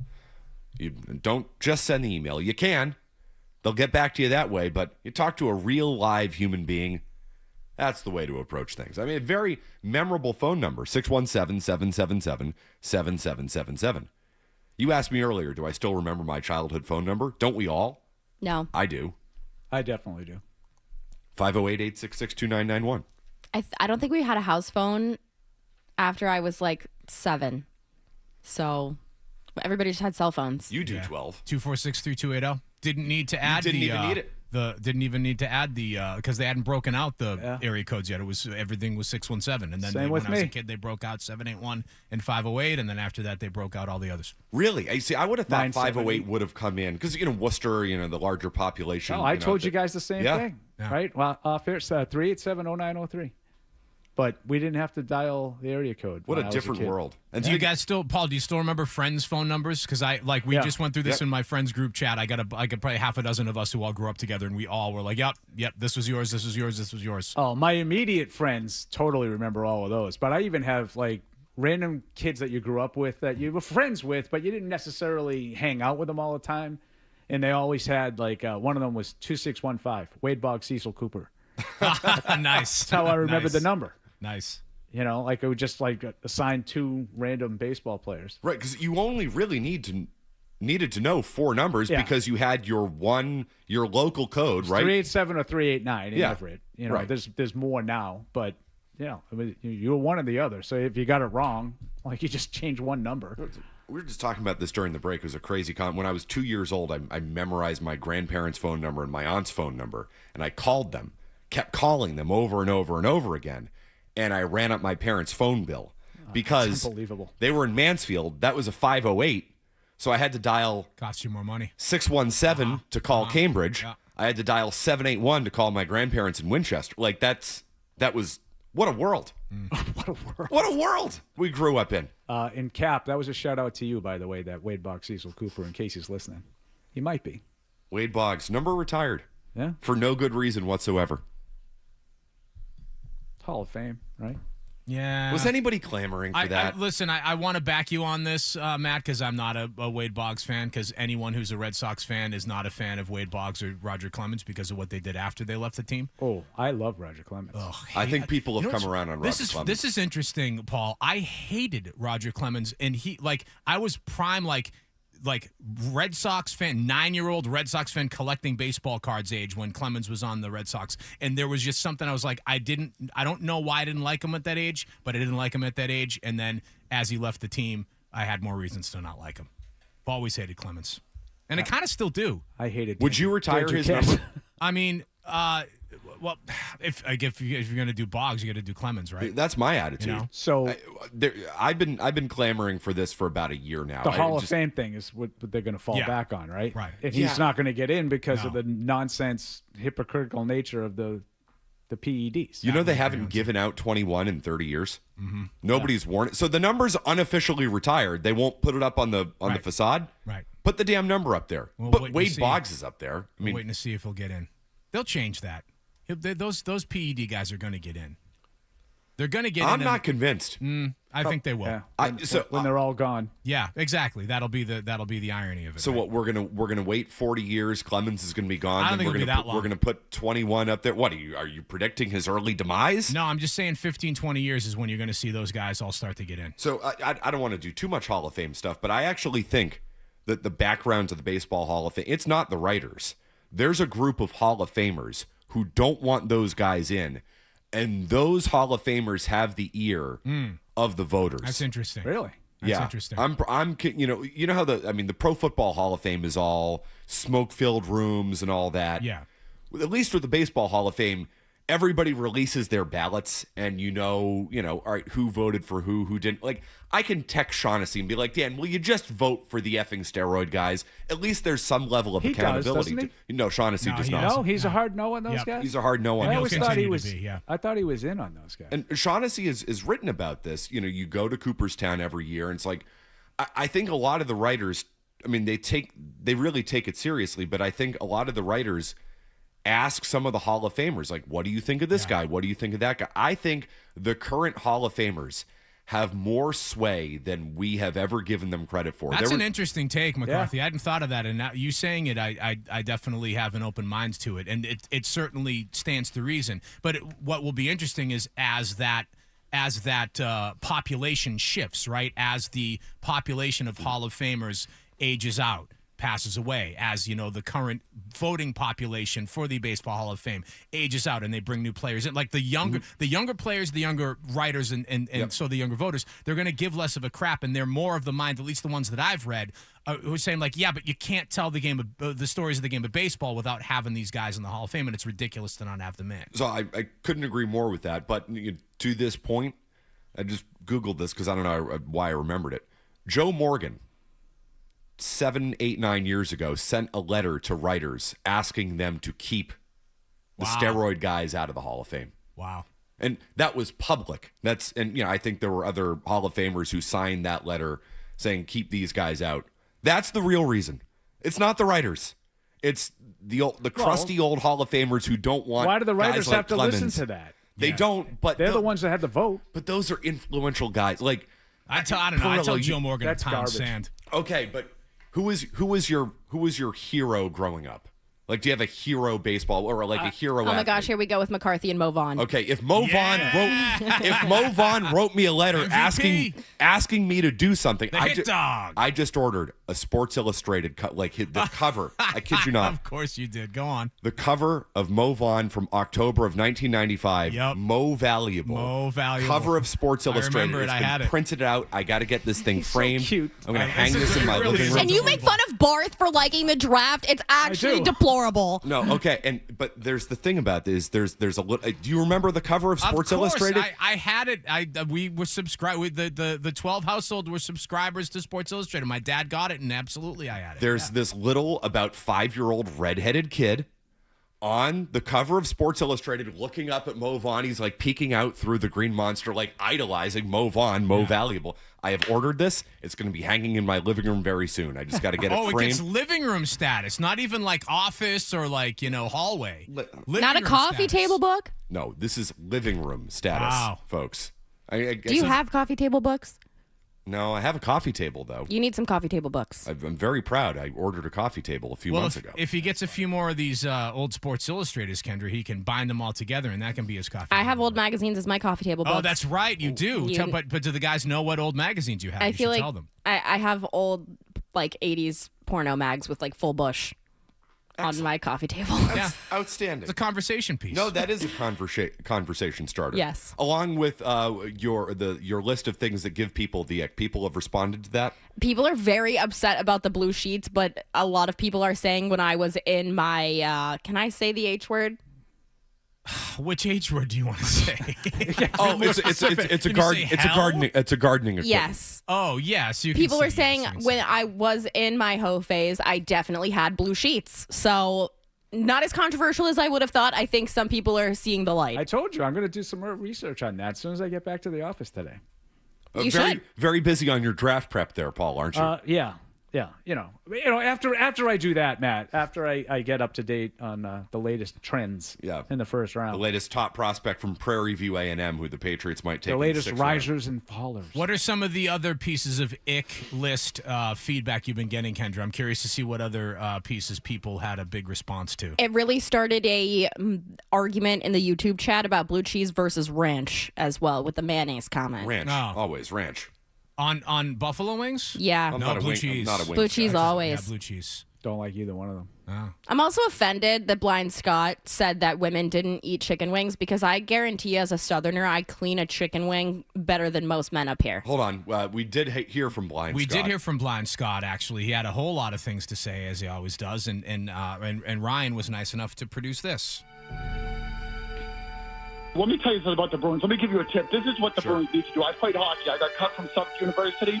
What Marco Stern is trying to tell his team, grab your stick and get in front of the net and put the stick down and drive it right through your player. Stay in front of the net. You're in Buffalo. You're a Bruin. This is a team you don't like. You've always been stronger than this team. Stay high above the defenseman. Push them back into the crease and the goalie. Stand in front of the net. Wait for the puck to come. Shoot it in. Don't do this David Pastrnak stuff where you're skating around up high above the hash marks. That's all the Bruins need to do, and they can beat this Buffalo team. The team needs to go back to the old bad boys Bruins days. They need to play that. That needs to play before game 2. That will be the difference. Be a Bruin. I'm inspired. And put the stick through the guy. Impale him with the stick. This is making me want buffalo wings so bad. I think this station needs to do an episode of Hot Ones, especially after Zolak's sriracha incident the other day. We need to do a Hot Ones. Oh, sweet Jesus. There was a sriracha incident. Yes. Oh, yeah. You Did should I probably miss this? tell Matt and Paul about this. This was that. Did you hear Better it? off not knowing. Paul is sitting in the Zolak chair today. Awesome. So, yeah. Zolak was so on fire from eating sriracha that he drank soy sauce on the air to make it go away. Sriracha isn't even spicy. But before he drank it, he, like a dog, stuck his tongue in the little container. Yeah. You know, when you get takeout and they give you a little container of soy sauce. It's like, so there's great video. I'm sure it's on the Sports Hub Instagram. How did I miss this? I'm glad I missed this, but how did I miss it? Dipping his tongue in there to like kind of test it out first and then taking a couple of nice sips, of soy sauce, as one does. Where does that rank on your list of icks, Kendra, as you said? Ice cream cone, tongue honestly, activity. it doesn't. How does ice cream cone? I'm not even going there. That's going to get me fired. Jeremy and Roslindale. Jeremy. Hey guys. First, I wanted to say I 100% respect anyone's choices on their icks, but my personal icks, I only have 2. One is lying, and from personal experience, is having a long list of icks because that tells me they focus on the negatives. Oh. You know what, Jeremy? Respect. Your response, Kendra. I just think lying is obviously a basic ick. You should have some whimsy. We need to bring whimsy back. Some whimsy? Yeah. Me having a list of icks of non-normal things. It's whimsical. It's whimsical. Yeah. Can you just use the term whimsical? I mean, sure. Can you speak my language? I think I am. Whimsy? Yeah. Whimsy's not a word. Yes, it is. Yeah, it's a word. It is a word. Whimsy is a word? Yes. That's a word. Yeah. Having a flight of fancy, being whimsical. Whimsy. Oh. Yeah. F off, McCarthy. I'll be damned. Whoa. You're learning new things. Aggression. Is that an adverb? Yeah. Is that an adverb? He's looking up the part of speech. I got him. He's on Urban Dictionary. Whimsy. Refers to use quaint, it in a fanciful, or sentence, playful please? humor and behavior, often characterized by lighthearted, spontaneous, or charmingly odd ideas. Yeah. Maybe It read a book, represents- McCarthy. Represents a state. I'm reading AI right now. Charmingly odd. Yeah. Me. Don't read the AI one. That's She is- gonna be wrong. My list of Right. icks. Charmingly odd. You're right. I hate how AI is the first thing that comes up, but I do think this would be accurate. It represents a state of being whimsical. Thank you. You know what? No. Thank you. You're welcome. You know what? People can hate on my list of icks, but you don't have to date me. I'm not asking you to. No, you are not. Although it would You're be better- really, you're I think better it off would that be way. really funny if we had a dating show for me on this station. Don't give them any ideas. She's programming the whole station. Don't. For herself. 12. We're going to need segments for the summer. I think it would be It's hilarious. not a bad idea. All right. We'll kick that around on the Toucher and The Hardy Bachelor. Think about the real winners they could line up for you, Kendra. No. It would be good content. Talk about the whack pack. Imagine I actually meet somebody doing a Tusher and Hardy season of The Bachelorette. You never know how you're going to find your person. It's just when the universe. Hey, my icks are listed out, so They know that coming in. Yeah. Being upfront and honest is the best way to find your person. Yeah. That's what I've found. shoot your shot. All right. Good luck. Thank you. 12, start working on that. Start lining up the potential First suitors. person we bring in is going to have tribal tattoos and a tank top. So With pit vipers and blue sheets. We should get a guzzling mayonnaise. We should get a little kiddie pool in here and see what There the you swimming's go. going to be. First date is the YMCA. All right, quick update from Kendra, then we're right back to you. Sports Hub head.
The Stack.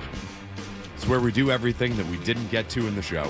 It's the whole purpose of it. Kendra, you dropped a couple things into Slack last night. We were I did. Very prepared, all very professional. Yeah. What do you want to get to here? Okay, so there's rumor that Jimmy Garoppolo might be retiring. Obviously, that's probably going to be not a story here today, but it's kind of sad. Why would he do that? It's one of the best gigs on planet Earth. Backup quarterback? The money you get paid to not do Got anything? like 160 million reasons. Yeah, you're right. That guy's made a ton of money. What a gig. Yeah, he is set for life at this point. And handsome. Good-looking Good dude. sports business dude right there. Made a lot of money. He's not married or anything, right? I don't think so. I don't think so. I think that he's just a bachelor in L.A. Why would you be? No, oh my God, are you In kidding? his position? If I was that attractive and my job was just to stand there, like... And look good? Yeah. I wonder if he has any of my ick list. He definitely has. So that would be a good test, though. Yeah. What if he likes mayonnaise? Out.